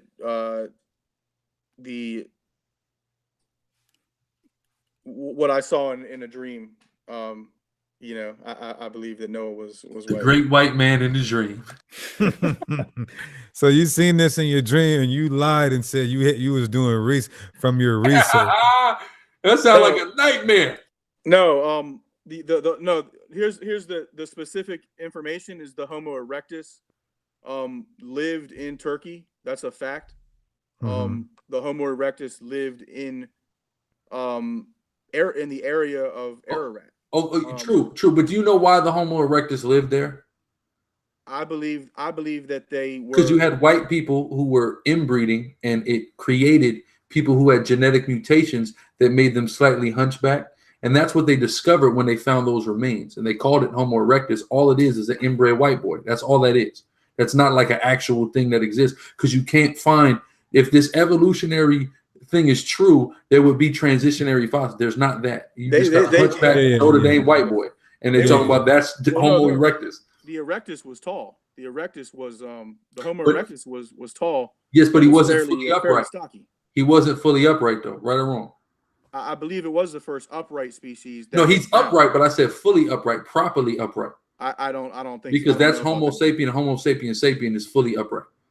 I believe. Well, okay. Here's the thing. I believe that the Homo sapien, when migrated into Africa, as the race of Shem, I believe the Shemites are the modern Homo sapien. Okay, so the Shemite is and that's the highest. So you're what you're recognizing is that black Shemites are the highest form of human being. Yeah, from the original source, the Homo erectus. Yeah, I believe that. Yeah. Okay, so black people come from white people, but black people are like super white people, essentially. I believe that I believe after the Homo erectus dispersed into hotter climate, yeah, I believe that was the original territory they went into Africa. Real quick, you know that's the total opposite of evolution, right? No, evolution teaches. Well, yeah, the evolution. They say that you guys are the furthest advanced. You guys are the furthest advanced because you migrated farthest. The Homo erectus, yeah, the original idea was that the Homo erectus came from Eastern Africa or something, somewhere around that. Ryan. Yeah. Can you go into the sun and come out like Strong Deacon? I'll get pretty tan in the sun. But, what color would you turn, Ryan? For me, kind of a gold tan brown, but not. What color are your Ryan? Cheeks? Hold on, Ryan. what color are your cheeks right now? Ryan, you're flustered right now, Ryan. What color are your cheekbones, Ryan? A little bit red. A little bit red. So there we go. Now, so now, let's see with the elements of the sun, right? Let's be honest here, right? There are people watching and people that may seek to learn from you. Yeah. You going into the sun, right? What color would you turn? Probably pretty burnt. Pretty burnt. Burnt Pretty to, burnt to what tongue, what yeah. what Tongue color? burnt. What color, right? Red. Red. Burnt red. Yeah. Burnt red. Yeah. So there's no way possible for you, For a long right? exposure in the sun. Yeah. For a long exposure in the sun, right? Yeah. So even if we went to the Irish who don't burn in the sun, they don't burn in the sun. No. Well, yeah. It depends. No. Okay. Oh, I get your. Okay, I see where you're going with this. You no, see like, where I'm going? I Do see where you're you? going with this. The climate. The climate thing is this. Let's take it back to you, Ryan. Okay. Just to you.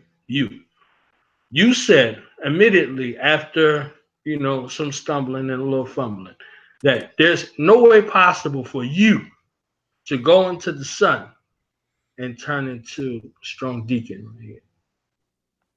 It's impossible. Probably not. Not in a quick time. No. But So what Canning time doesn't frame? Can we get a guesstimation? Because you've been guessing since you've been on. You said I guess, I believe, I think. I would think What- if the climate. I would think if the climate changed over a period of time, people may have. What adjusted period of time? to Yeah, that like climate. how many years or so? I would think multiple generations. That might take more than one generation. That would probably take many generations, 10, 20, maybe. Let's be a little quantitative here. Give us a number. And that's very possible. That may have been what happened after the flood. But how many years is a generation since you said 2 or 3 reproductive generations? generation, maybe 30 years. We'll say 30 years. 30. So let's say 90 years. Let's say 300 years to get a completely different melanated coat. That I don't think So- that might. I don't. So I don't 300, it would take a 300-year time span for you to be with prolonged exposure to the sun. You to turn up into deacon. Maybe. I mean, Okay. and that would depend on genetics. I guess. Let me You ask have to you. depend that on So, genetics. so have there been white families that have lived in Texas for 300 years? Yeah. Okay, so why aren't they black? I in that case, I would say it's to do with the just the climate change and the climate. What about South Africa? They've been in South Africa. Oh, look, your people, the British, they colonized South Africa starting with the 1600s. Yeah. So it's about, on my clock, over 300 years over there, and them South African white people are still white. I think that yeah, and that's some interesting I'm talking about right by the equator. point that you make, but the natural conditioning would have to be based on the climate. So I don't doubt that there could have been perhaps a couple different shades of ethnicities in Africa. Who are the Edomites? Who are the Edomites today? Edomites, somewhere living in and around Syria, maybe there could be Edomites. But I don't know. I've heard that that's been referenced to Romans. Which are white people? Red-haired people. Yeah, I've heard that. Romans. So Red hair. Britain. So here's what's interesting, right? Possibly Romans, right? So you said you're British and Sicilian, and both of those. I mean, Sicily, of course, or Italian rather, is Rome is Italy. And of course, Britannica comes out of the Roman Empire. So wouldn't that, if that theory was true, wouldn't that make you an Edomite? That's a good point. If that were the theory, yeah. If that were the theory that It's your Have you theory. ever- It's your theory, Ryan. We've been dealing with your theory all night. You haven't presented any evidence. You've been playing, I believe, I guess. Yeah, it's a So theoretical this- discussion. Oh, okay. No. That was Right. me being Wait, sarcastic. do you believe that the Homo You believe the Homo sapien mixed with Neanderthals? Is that what you? No, we don't believe in any of. I don't believe in any of that evolutionary chain. Yeah, we don't hold to the tenets of evolution. Okay, so you and you it's- believe? Do you believe everyone came from Noah, or Certainly, do you believe something else? Okay, certainly, everybody comes from Noah. okay. So you're just describing what race is which. Well, no, Basically. not necessarily. I'm saying Noah was a black man. He had 3 black sons. Okay. No, according to Ryan, Noah is a white man, and it would take a 300-year process. This is the words of Ryan. This is not the Protestant church, because he doesn't stand behind the Protestant church. He identifies, but he did not present a claim to stand firmly on the Protestant church, because as soon as we brought out some views from the Protestant church, he's like, no, that's not me.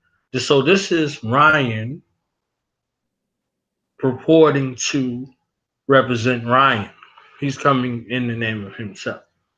So Ryan said that it would take him, his genealogy, 300 years span to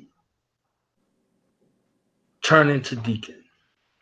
And it would have to have environmental factors that would have to succinctly align with this to produce deacon. This is your claim. Yeah, I mean, I believe in climatology. The temperature of the Earth can fluctuate, between 20 degrees colder or hotter. So Adam, can I ask you about Adam? What was Adam white? We'd be describing in Africa that was 60 degrees on average. Okay, so was Adam white? I would tend to think that the original Adam was covered with hair and was probably more hairy, actually. What color was his skin though? I suppose you could say white, but not maybe not pale white like people today. So the original man is a Caucasian. I believe, by definition, more covered in hair, a different type of species altogether. So I believe the species was actually different at that time. Okay, so how was he intelligent? I believe they could speak. I believe that they could, they could choose, they could speak. Okay. What color is God? God is, I guess you could say no color. Okay, let's see what the Bible says. I just want to go to this real quick because it's pertinent to the subject matter. Let's just go here. Let me share my screen briefly. I'm going to book Revelations 4. I'm going to go here, Revelations 4. All right, start my screen share. Okay, Revelations 4. And I started to, and immediately I was in the spirit, and behold, a throne was set in heaven, and one sat on the throne. And he that sat was to look like a jasper and sardine stone. So he looked like a jasper and sardine stone, right? So let's just look at this sardine stone. Can you pull up a picture? I can pull up a picture here. Here's a sardine stone. This is what it looks like, right? So that's brown, correct? Kind of a red clay kind of appearance, yeah. Yeah, reddish brown, right? Yeah, something like that, yeah. So this is what God looks like, right? If that's what's being described. Yeah. So now, Adam is made in the image of God. So how is Adam a hairy white ape type thing? If God looked like this, why would he make that? I believe. Okay, you're talking about. See, if we're talking, the evolution and evolution takes a different approach in that we adapt over time. So really, we could be any set of species. So how was Adam made in the image of God? Species change over time in evolution. Okay. How was Adam in the image? Go ahead, King. If Adam, based off of this claim, would have to be the first people. You're talking about adaptation. Adaptation would have to change, would have to take place over time. So that means that Adam wasn't first, according to you. According to Ryan, because you don't stand on anything. If the sons of Elohim were white, then perhaps there was You mean the angels? some type of intermixing may have occurred. You believe the angels are the sons of Elohim? I don't know exactly what that means. I think it might mean some type of some type of intermixing occurred. It talks about how they had children, the Nephilim. Okay. So But who is the sons of Elohim? 10. the sons of Elohim. Who is that? According to Job, they're mentioned as being in the court of they Angelic beings, correct? commune with God. Yeah. There were hairy white men, according to you. Okay. Because when you say made in the image and after the likeness, you said Adam was a hairy, white ape-looking thing. Thing. Man is. I don't even think that's a proper term. Thing. So he's made in the image and likeness after his parents. So the Elohim that you speak of are hairy white things. If that's the sons of God that we're speaking of, that intermixed with that race, then that could Wait, hold on. Let me interject. Ryan, what's going on here is this.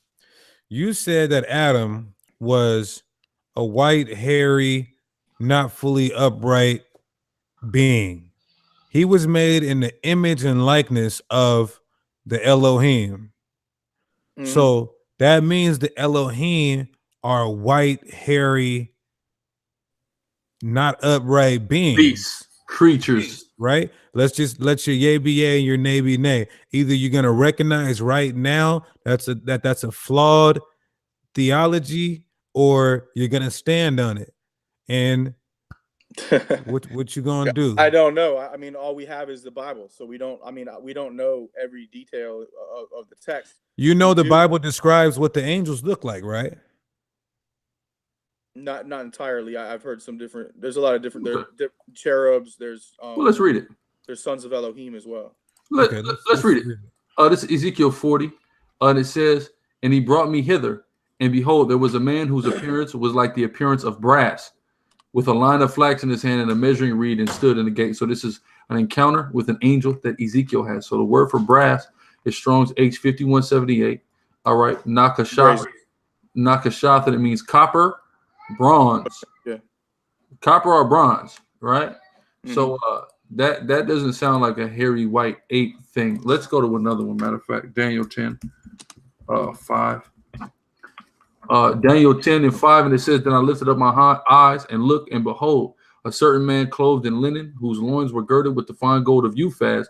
His body was like the beryl, and his face was as the appearance of lightning, and his eyes are lamps of fire, and his arms and his feet like in color of polished brass, and the voice of his words like the voice of a multitude." So here we have polished brass. Let's see what this word polished is. Burnished. Same word. Right? Burnt, and then the brass is the same thing. So here we have clearly dark golden brown men being described as the sons of God, not hairy white things. Yeah, how do you reconcile that with your understanding of Adam being white and hairy with a hunchback? Yeah, I don't doubt that they could have been bronze skinned or what have you. I don't. What color was Jesus Christ? When he was given the opportunity, Deacon, to say what it was. I personally believe. I believe Jesus was. Hold on 1 second, Ryan. Let the moderator. All right. When you were given the opportunity, Ryan, to speak about your claim, the question was asked. So, what color was Adam? And you gave your guesstimation at the time. So now it seems that you are moving away. Your psychology and your science, your hard science and your soft science is seeking to cancel one another out at this particular time. Your psychology versus your stance on science. Now, if you would have came in here and said, "Hey, I stand on evolution," that would have been another claim versus you saying, you for a Protestant Reformation. That's kind of a separate claim. You understand what I'm saying? So now your psychology, meaning your soft science, and your your firm stance on evolution, your hard science, based on genetic evidence and patterns of migration, and evolution over a period of time is conflicting. You understand what I'm saying? So now you're putting yourself in a box Yeah, right now. yeah. So which I asked a question. What color is Jesus Christ? I would argue, I would think Jesus is moderately in between, Mediterranean features, something of that nature. Just give me a. I don't Hold really on, care about hold the on. features. Mediterranean. So Tan brown skin, tan skin. Yeah. where does the Mediterranean border? Mediterranean would be between Egypt and Greece. Egypt and Greece? That would probably be in that. Last time I checked, the Mediterranean Sea started once you went through the Pillars of Hercules, right? Which is the Iberian Peninsula, which starts in Spain and Portugal. So everything in between Spain all the way until you get into the Levant is the Mediterranean. Let's make sure that's understood and noted for the record. Which means the Mediterranean is bordered by Africa and Europe, right? So there are various diverse people on either side of the Mediterranean. So when you say Mediterranean, you got to be very specific. Which side of the Mediterranean? The African side or the European side? I would say He said tan brown. So I believe you would have to say the African side of the Mediterranean because you admit it. Tan skin, perhaps. Something like I don't. Would you say Jesus looked like Osama bin Laden? No, not quite that tan. Oh, so he's lighter than Osama bin Laden. Yeah, I would say something like I can't pull up well, here you go. You may look something like this guy. Something like that. So a guy that's half white and half Polynesian is what Jesus Christ looked like? Some olive skin kind of. Well, olives are black or green, right? I've never seen a green person. So I ain't gonna turn olive. The man that you just showed ethnically is white and Polynesian. So I would like to understand how that relates to the Mediterranean. I believe the features are similar. So the features of Polynesia are similar to the features of the Mediterranean. In this particular instance, I believe Jesus was of Jesus looked Hawaiian. Blended stock, blended appearance. Yeah, I think. But both his parents were Israelites. Through Abraham and through Joseph and Mary. Joseph and Mary. Yeah, Israelites. Yeah. So I would like to understand how they're blended. I don't believe they were. I don't know that. I don't believe they were African people. I don't believe they were black skinned people. So. Okay, so how do you come? Why don't you believe that? I just don't. That doesn't. It doesn't comply with a lot of the. To me, a lot of the evidence, a lot of the scientific evidence. Okay, what evidence? Like what? Yeah, you can't just say that. I mean, you have to present that. The fact that the Israelites went into Europe, the fact that they they went into Europe long after Jesus Christ was on the scene. So wait, that I'd like to bearing. Hold on, wait a minute. That has absolutely no bearing on the color of Christ. So please present scientific evidence that contradicts that Christ was a black man. Are you referring to? You're talking about the Jews that went to after the fact of Jesus? No. That's what you just brought up. I'm not bringing that up. I'm talking about Jesus Christ, Bethlehem, 2,000 years ago. To me, the evidence is just personal testimony, personal. So what personal testimony of a contemporary of Christ have you received that says he wasn't black? I've seen paintings. I've seen people who have. Okay, I could paint anything I want. Seen Jesus in dreams and painted it. Seeing Jesus in so your scientific evidence that makes you come to these conclusions are people making paintings that based off of dreams that they allegedly had. That's science. It's a spiritual kind of. No, science. you said science, brother. Well, You, no, not no, brother. in this case, I'm Devil, talking about a spiritual. No, but you said science. You said science is what leads you to these conclusions. I'm looking for science. We can't scientifically prove Jesus was even there 2,000 years ago. Yes, we can. We how can we prove his scientifically. grace? That can be proven with facts, with history. It can be proven, right? I mean, we can't necessarily prove race. I mean, I could show you the coin of Judah Maccabee. He clearly looks like a European man. You can show me a drawing of what Judah they Maccabee, say yeah. is a coin of Judah Maccabee in the doesn't look- Hasmonean coinage. You certainly can show me a drawing, an artist recreation of Those Hasmonean coinage. Yes, you can show me a drawing. Those I'm are asking you, hold on, Ryan, you made a claim. You claim that scientifically, based off of scientific research you've done, you don't believe Jesus is black because it contradicts the science that you know about. Can you put any scientific source forward to prove that? Let me see the science that led you to this conclusion. I don't know what in other words, I'm saying, what science have you drawn to? No, hold on. You're saying You told me because of the scientific research you've done, you don't believe Jesus is black. I'm asking you for the scientific research. For me, I would probably say the genetics of modern Jews, the genetic data. Hold on, not of modern Jews. I'm talking about Jesus Christ. Jesus, we don't have genetics from that day. Okay, so what are you talking about of modern Jews? And do you know that And do you know that the Limba tribe of South Africa has more Israelite DNA in them, according to the modern genetics of Jews, than any white Jew has? So even if we follow that logic, you would come to an abrupt stop in your ideology there.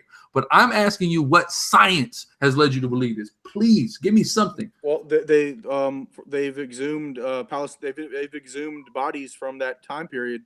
How do they know that body Really is from that showing time period? They have the genetic markers. What methodology of dating was employed to determine that the body that was exhumed was from the time period of Christ? If they've done that with pulling up tombs, I don't know. Or No. I need to know. I need to know dating methodology. Since you want to talk science, let's talk scientific. What methodology of dating is employed to determine that the body exhumed is contemporary with Christ?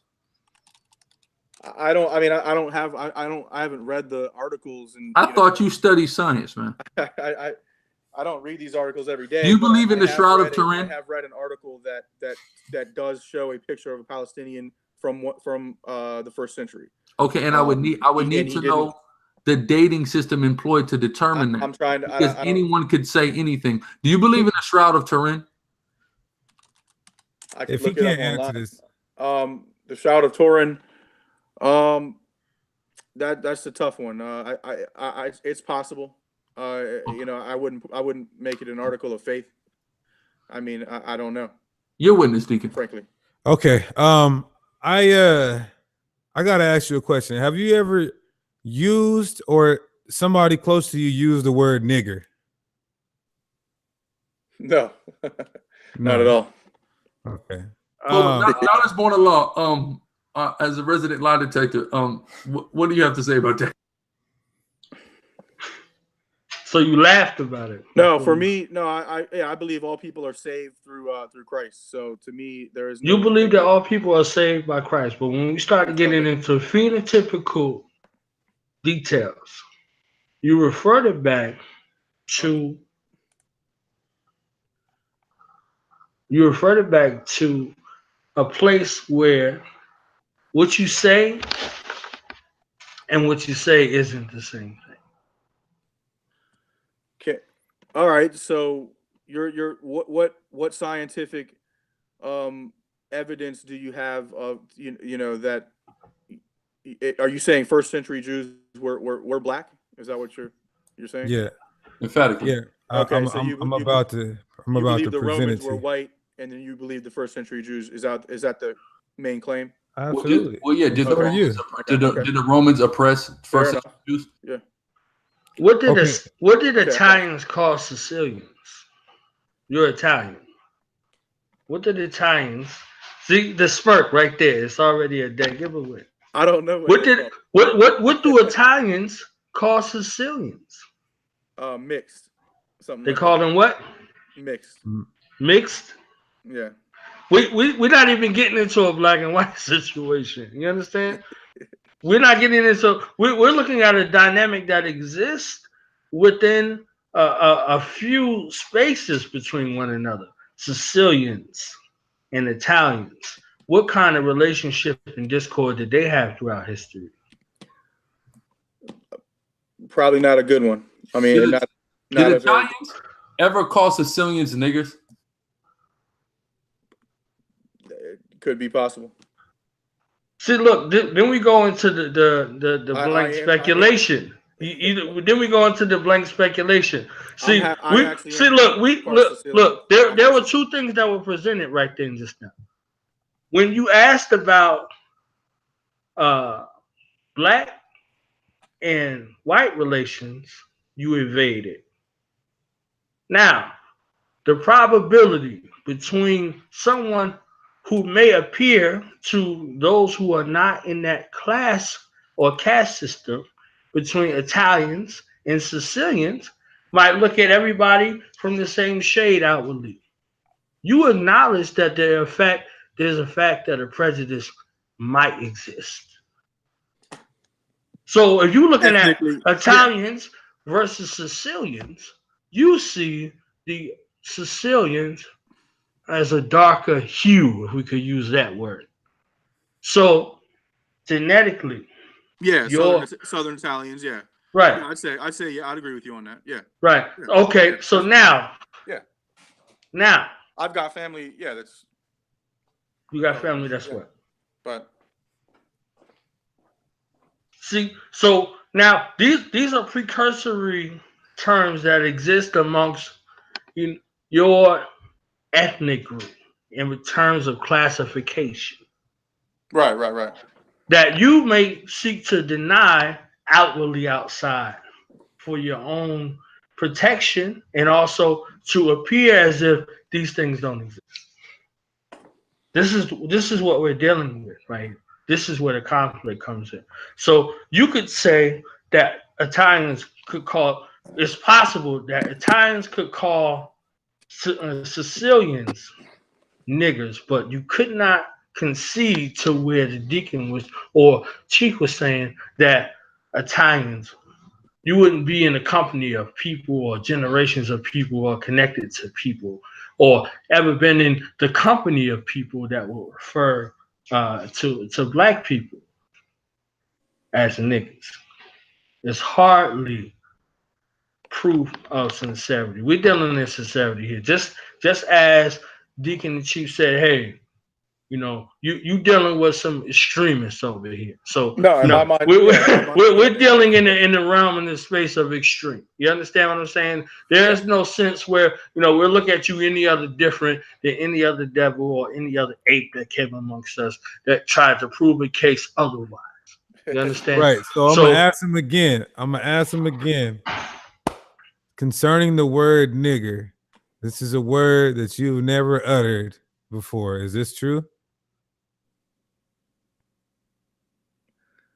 I mean, it could have been anytime in a Okay. joke or anything like that. Oh, so he said, okay. So you said nigger. You said nigger. Do you know what the not you- not towards somebody or anything. do you know what the word nigger means? Not derogatory, only in jest. In negro, jest. well, negro means black. Negro Okay. is not a necessarily derogatory at all. Right. So nigger Latin goes back to word. negro. It's a Latin word, yeah. Negro. Nigger goes back to negro, right? Probably. That's what I think. Yeah. So it just Black. means black. Okay. That's what I So believe. Yeah. so let's take a look at something real quick. Let's take a look at this Bible. Acts chapter 13, verse 1. It says, now there were in the church that was called Antioch certain prophets and teachers, as Barnabas and Simeon, that was called nigger, and Lucius of Niger, Cyrene. yeah.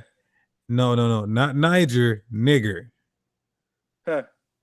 If you understand how words evolve, this word went from negro to nigger, and they added one G in the English language. History tells you that about the evolution of words. So when we go into Yeah. this word, Yeah, I believe words change over time. Yeah. okay, so when we go into the word, a G was added, but nigger equals black, right? When you go into Niger. Yeah. when you go into negro, Does it say why they called him that? Why did they call him Niger? Do you know why? why would you call somebody black? I'm. That's a good point. You call a white person, would you call a white person black? It wasn't his name. Hey, black. I mean, yeah, he may have been a darker skinned person who was among their Oh, group.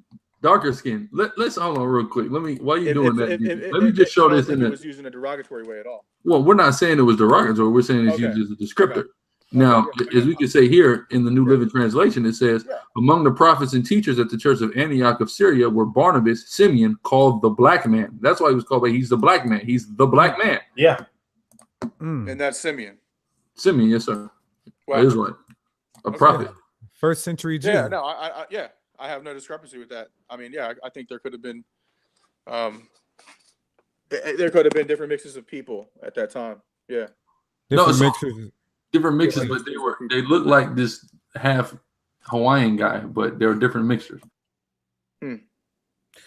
Are there different mixtures of white people, or do they pretty much majority all look the same, have the same features and skin tone? Majority for the most part. I think I'd say it's I think a lot of it's based on climate. Like I said, I believe there are lighter skinned white people in the colder areas.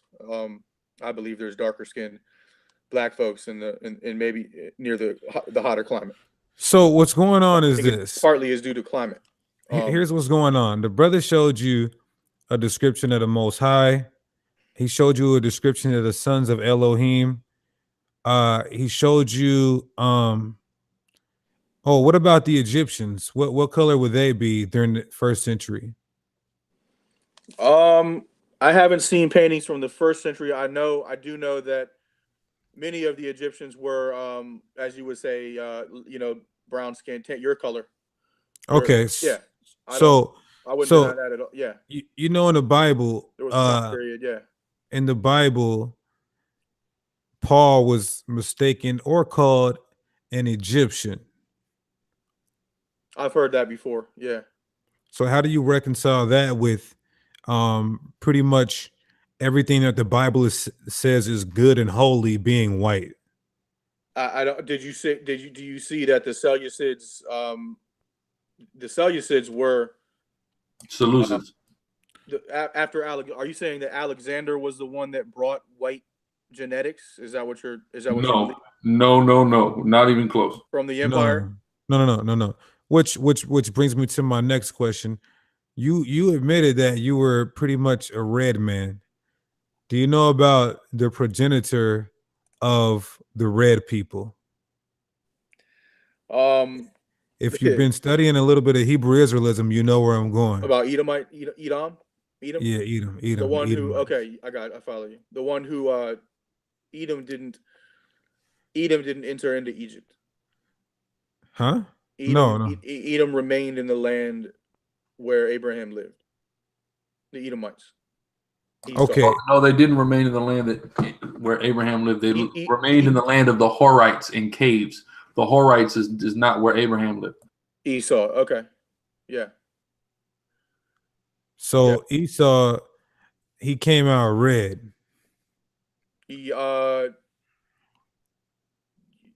Yes. Red haired or red. I don't know. I don't really know the full, understanding of that, but it could be red haired. Yeah. What about red like how you're red? Ruddy, like red skin? Yeah, like red skin. Possibly.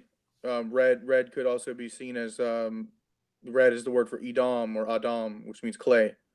So red means Edom. That's where the word red comes from. So I wouldn't know how to interpret that. Is there context that gives us a clue as to the shade of red? In the Bible, it talks about the only thing I would think of is the red string. Well, no, it says he came out red all over like a hairy garment. So it Oh, red all- contextualizes the Okay. shade of red, right? So it says a hairy garment. Like a hairy So if garment. you're Okay. familiar with the customs of the people of that time, they would take a ram skin, which is white, and dye it red with the blood of worms. Blood is what was used to dye that. So red okay. all over like a hairy garment would literally be blood red. Red haired. Yeah. Okay. No, not red hair. It doesn't say anything. It says like a hairy garment. That's the metaphor, not that he was hairy. He's red all Oh, over like okay. a hairy garment. So he would be Okay. blood red. You know, like a Caucasian baby when it's born. I follow you. Yeah. I believe. Okay. I would tend to believe. I believe that represents the. Yeah, and that may represent the early modern humans, the Homo erectus, who remained in the land before Israel went into Africa, and then when they came back out, there was still people. So there was remaining people. So Israel came out of Africa. What color? I believe quite possibly curly red hair. So they lived after 400 years. I believe they had African features, but they had red hair. I believe that they were redheaded. Why would you believe that Israel had red hair after having sex with Egyptian women for 400 years? I believe. Well, there are still some African tribes that have red hair. If you look at the tribe in the south, I forget what they're called, but they're one of the original tribes. They have curly red hair. There's a few others. So that's indicative of whose characteristics and traits then? Does that belong? I would say the original people that came into Africa from the Middle East, from the Homo erectus, who are white up there. I believe they were probably more pale, being that they lived in the colder climate. Yeah, I believe they went into Africa as a shelter, just like in the Bible. That was their way of preserving their people. So yeah, I believe the entrance. I believe it. Yeah, it could be symbolic of our. So what gives you the idea that the Israelites had red curly hair? For me, it just makes. It came to you in a dream. Another dream. I believe they were. I believe the features were. I would say most similar to African. Yeah, at that time. Okay, but they had red curly hair though. They were black people, dark-skinned black people with red curly hair. Yeah, I tend to believe that. I think that. So then, when did they become like the guy that you showed me, that looks like Christ? Allegedly. I believe that must have happened over time. Like over what time? Like who came in there that changed their phenotype so drastically? It could have been the climate. Yeah, you could be talking about climate. People change. Bible also people change over time. The Bible talks about how they intermixed with the people that were in the land. So it does say that. Who were the people in the land? You had the Edomites were not in the land. The people in the land were the Canaanites. They did mix with the sons of Anak. It talks about how they mixed. Okay, yes, which are all Canaanites, right? Canaanites, yeah. So Canaanites are descendants of Ham, right? So how does Ham look? Yeah, Ham is not.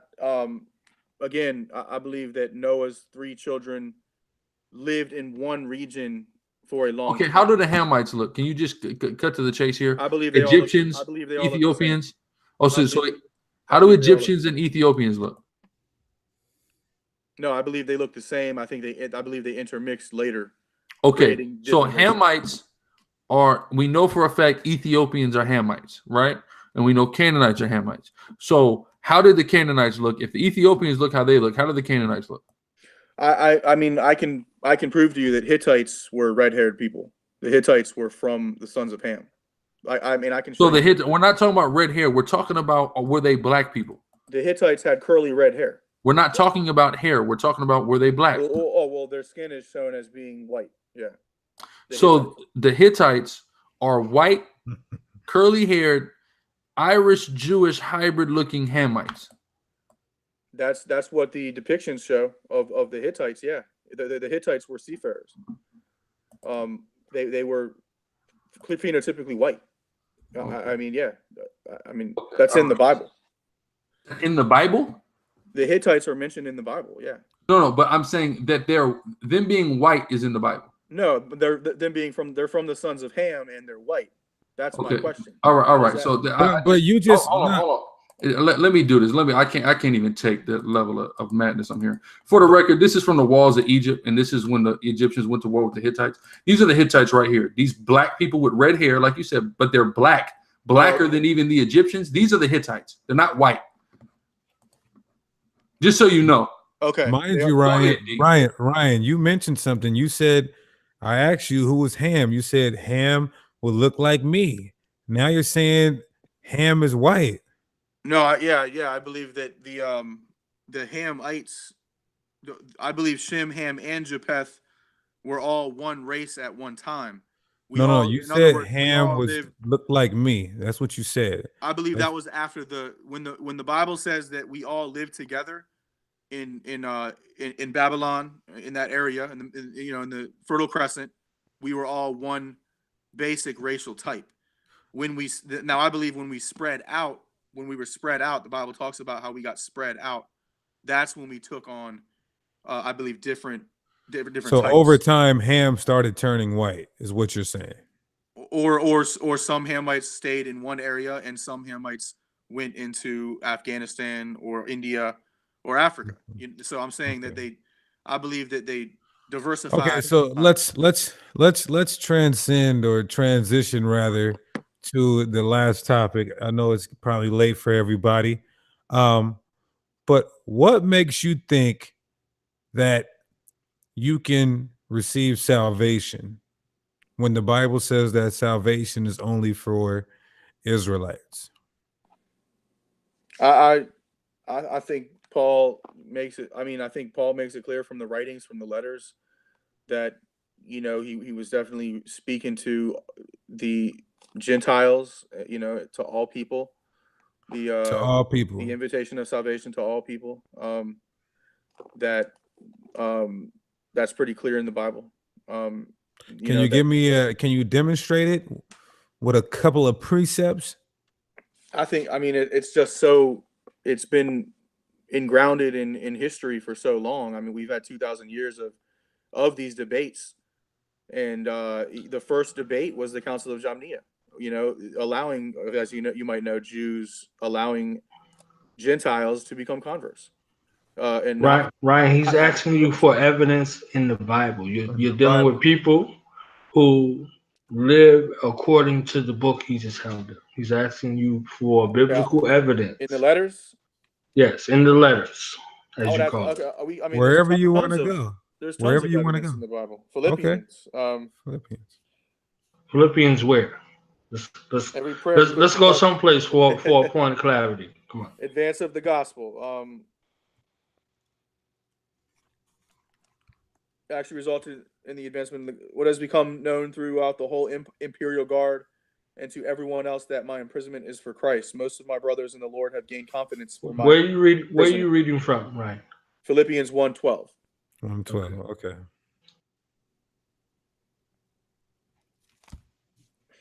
Okay. Where does it say that everybody can receive salvation? Are you saying that? Yeah, I'm not getting the correlation here. Okay, here's one reference. So that it has become known throughout the whole imperial guard, and to everyone else that my imprisonment is for Christ. Most of the brothers in the Lord have gained confidence from my imprisonment and dare even more to speak of the message fearlessly. So here they are, again, preaching the gospel to people around them that were clearly not Jewish. Why would they be preaching something if they weren't trying to save people? Okay.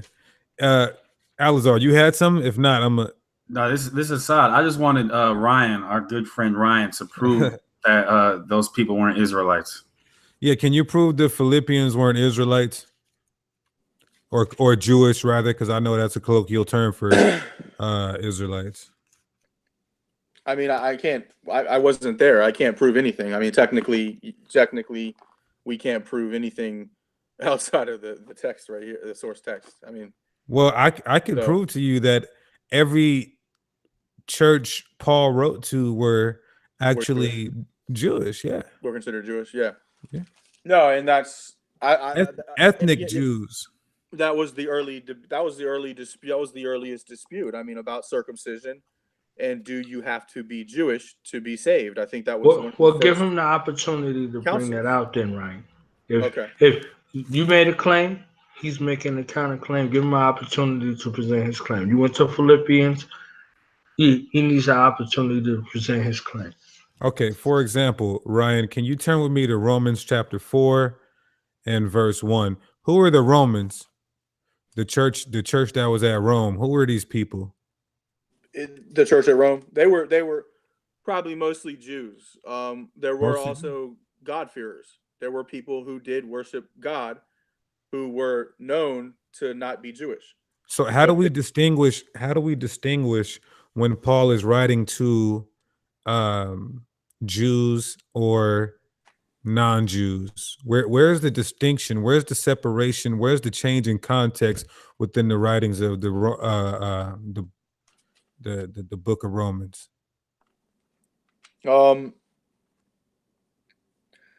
I mean, it's just so.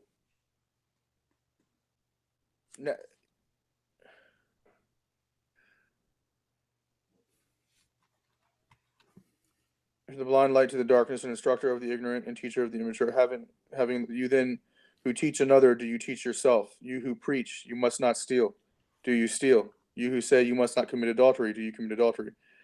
You who boast in the law, do you dishonor God by breaking the law? So here it does sound like he's writing to Jews at the time. For as it is written, the name of God is blasphemed among the Gentiles because of you. For Okay. circumcision benefits you in the only if you observe the law. If you are a lawbreaker, your circumcision it's- becomes uncircumcision. Okay, so I can't see you making a clear point and statement on these people being actual heathens and or him differentiating who's the Jew and who's not the Jew. It seems to all be woven together into one text. I think that I mean the whole Bible speaks, the whole New Testament. I mean, Jesus, healing a Samaritan woman. He talked. The whole. Wait, so the Samaritan woman was a non-Israelite? The Samaritans were not fully Israelite. I think the Samaritans were like half Israelite or something like that. Israelites. They were mixed with. So how do you know? What gives you the idea that the Samaritan woman wasn't an Israelite? Was she one of the ones that were full Israelites? And also too, how could you be a half Israelite? What do you mean by half Israelite? I think the Samaritans were referred to from coming from Babylon.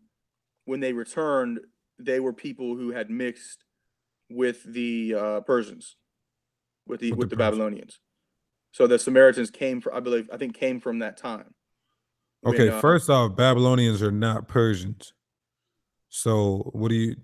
I mean, they're from the same ethnic. I mean, they're Babylonians. It was in. I think it was in Iraq actually at the time. So Iraq would be Okay, the modern. So how does one become an Israelite? So let's clear up this half Israelite thing right now. How does one become an Israelite?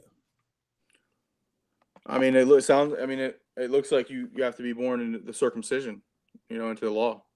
That's what it seems like on the 8th, I guess on the 8th day. So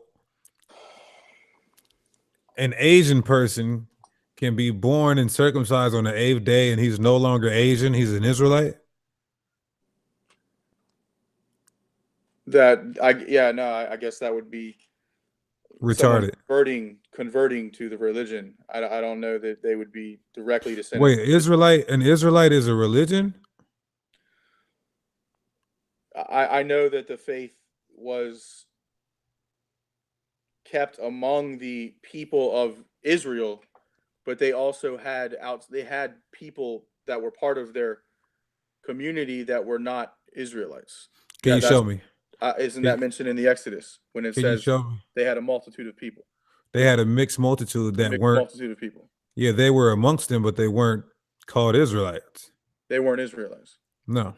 So Israelite they had other people is an among them. ethnicity. Israelite is an ethnicity and nationality. Like, for example, can you convert to being Chinese? No. So, right. So how can you convert to being an Israelite? Can I show you the okay. I can show you the actual statue of Joseph that was. Did you know that a statue of Joseph was found in Egypt, in Abaris, Egypt? Salaki, what does that have to do with your salvation? What does that have to do with God giving salvation to everybody? What does the statue of Joseph in Egypt have to do with? Because he's clearly Syrian Phoenician in depiction. He's even but hold on, Hassan. I'm gonna give you the floor. He's a Ryanist. He's a Ryanist. No, I can show the picture. He's a Ryanist. But Ryan, the argument was, how can somebody become a Hebrew Israelite? Not what they look like, not their depiction. Ryan, you should change that to trusting the Ryan, not trusting the Lord. There's Joseph's statue right there. With that mushroom afro. Yeah, he's shown with straight red hair and straight red hair. Where's that statue from? Let me get the source on that statue. It was found in Ryan's computer. Avaris, Egypt. Egypt.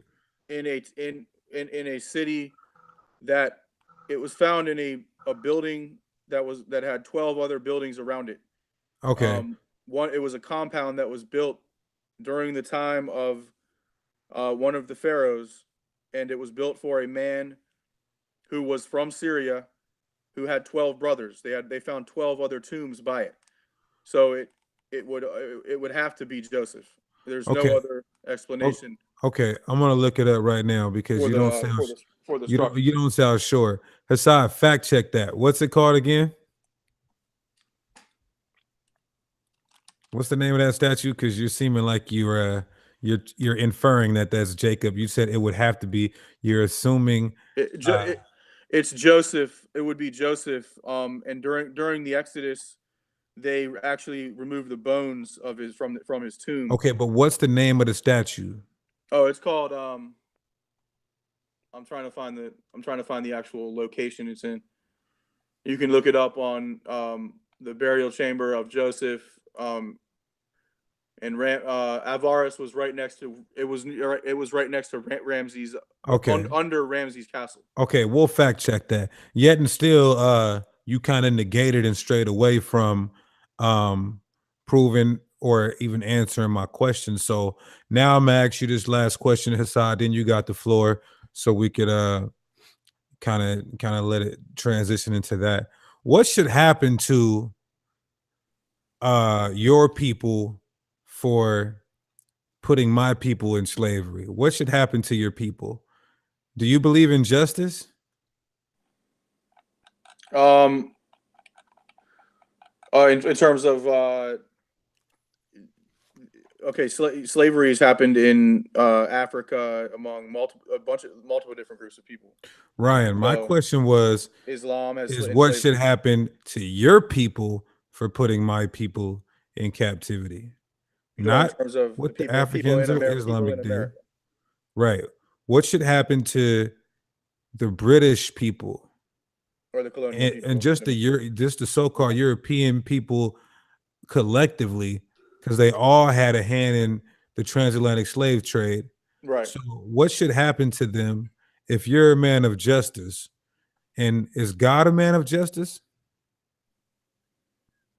Sure. Yeah. God is a man of Yeah. justice. Yeah. The Bible says you reap what you sow. Right? So what should happen to your people for putting my people in slavery? I can't really speak to what individuals did. I don't know what specific people. I know there were groups that brought slaves to the Caribbean, to Central America, to different parts of the world. So I don't specifically know. Well, you speak about individuals, but I it was can't a speak. collective.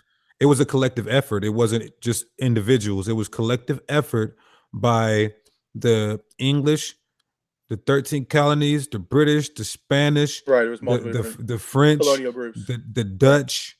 So the Italians, the Irish, they all had a hand in slavery. So what should happen to them? Have you guys gotten any payback from that? Or is God just going to let that slide and not be a man of his word and bring justice or make you reap what you've sown? I think, in that case of where people are being, ill-treated or captured or whatever, in those cases, it's, there's wrongdoing, and that went on probably throughout most of the world at that time. So, But we're have talking your about have your people a got different history. have your people gotten paid back or reprimanded, rather, any reprisals for what you guys have done to our people? I think I think so, definitely. So how have you guys gotten paid back for think the that means- transatlantic slave trade? That I don't want to see the country in worse state, because of it. You know what I'm saying? I want to see how do I say better. No, you said you I guys wanna have see gotten improvement. paid back. You said you have gotten paid back for what you did to killing 200 million of my people and 400 to 500 years of hardcore bondage. How have you guys gotten paid back again? Again, I don't think the blame is on. Wasn't this mostly Catholic groups that did this, or wasn't this in the early 1500s? Whatever religion the so-called Europeans were practicing, some were under the moniker of yeah. Judaism, some French was and under Catholics, yeah. some was under the Catholicism, some French and was under Spanish, mostly, yeah. Christianity. Yeah. Some was under Christianity. Some were atheists. Some were just plain old devils. So Yeah. I personally don't believe that the Protestant groups were as involved. They actually weren't involved in that at all. A lot of them, like you look at some of the settlers, they've done farming since they've come here. well, You look Luther, we can't say that because Lutheran promoted slavery. But go ahead, do the knowledge. you can look Right. at the Amish. Christopher Colombo was an Italian. Oh, Yeah. there we go. The That's a good point. the Amish are a white group that came here and Christopher Colombo never was an participated Christopher Colombo was in an slavery. Italian. There were groups that participated in slavery. There are many Christopher Colombo was Italian. Yeah. How do you feel about Christopher Columbus?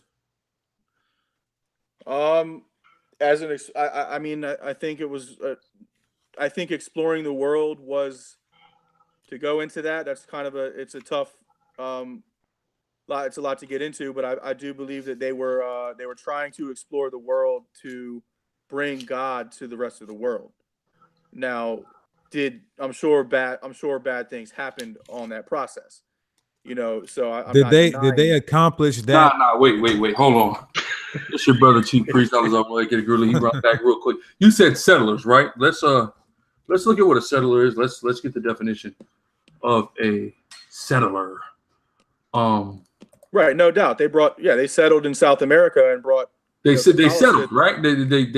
They settled. They were settlers. No doubt. They settled in South Okay. America, for example, and brought Catholicism to the whole continent. Yeah. Okay, but they settled, right?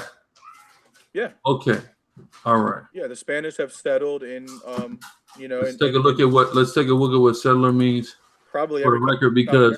because you're saying, well, they all weren't slavers. Some of them were settlers. All right, cool, great.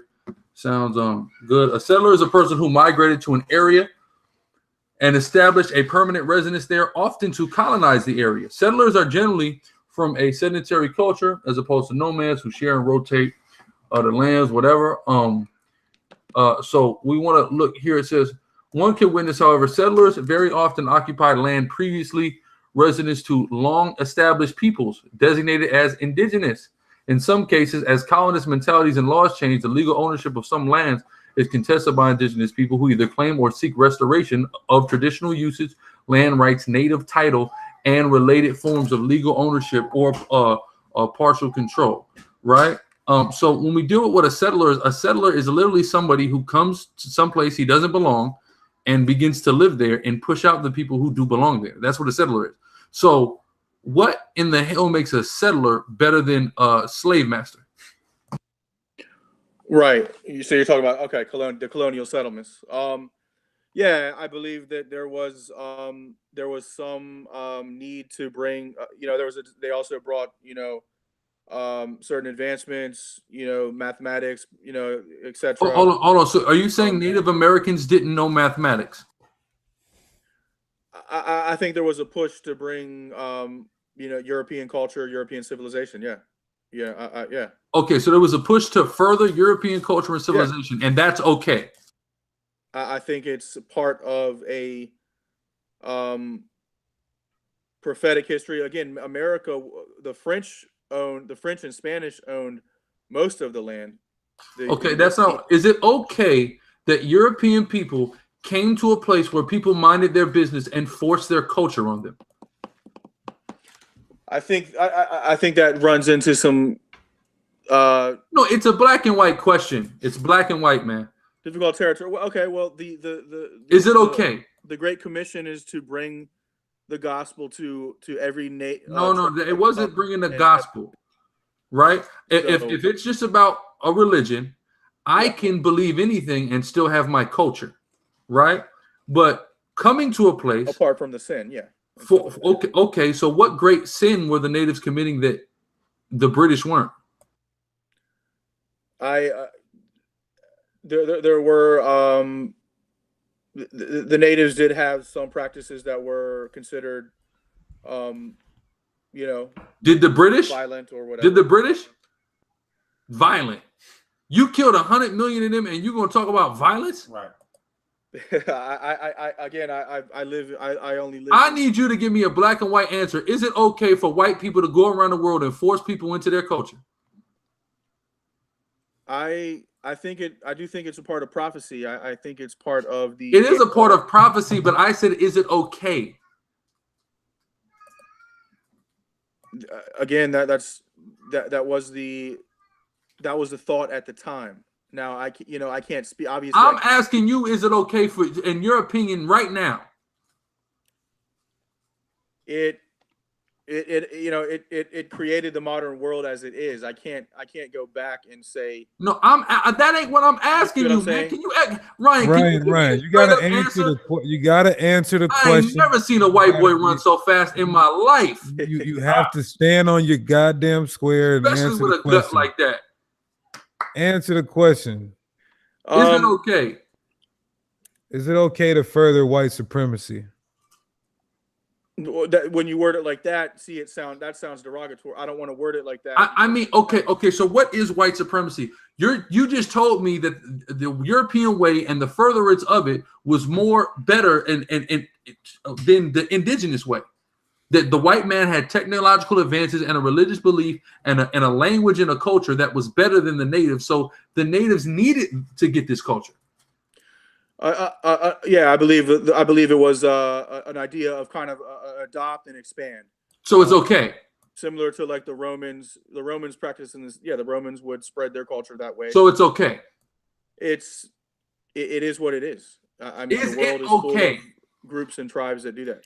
Is it It's okay? okay. In your opinion, is that okay? Yes or no? Depending on the situation, I think it's I think it's okay. Yeah, I think it's okay And that's all we need to know. Yeah, to Goodbye, share- Mr. Button. to share your culture. I'm done. The white man is the devil that the Bible speaks of. We give all praise to Yahweh Shem Yahushua. Deacon, take us out. Hey, all praise Yahweh Shemel Shai. Death to America, death to Esau, and he that leadeth in the Death camp. to Ryan. Death to Ryan. And death to Ryan. Death to Ryan. And until next time, shalom.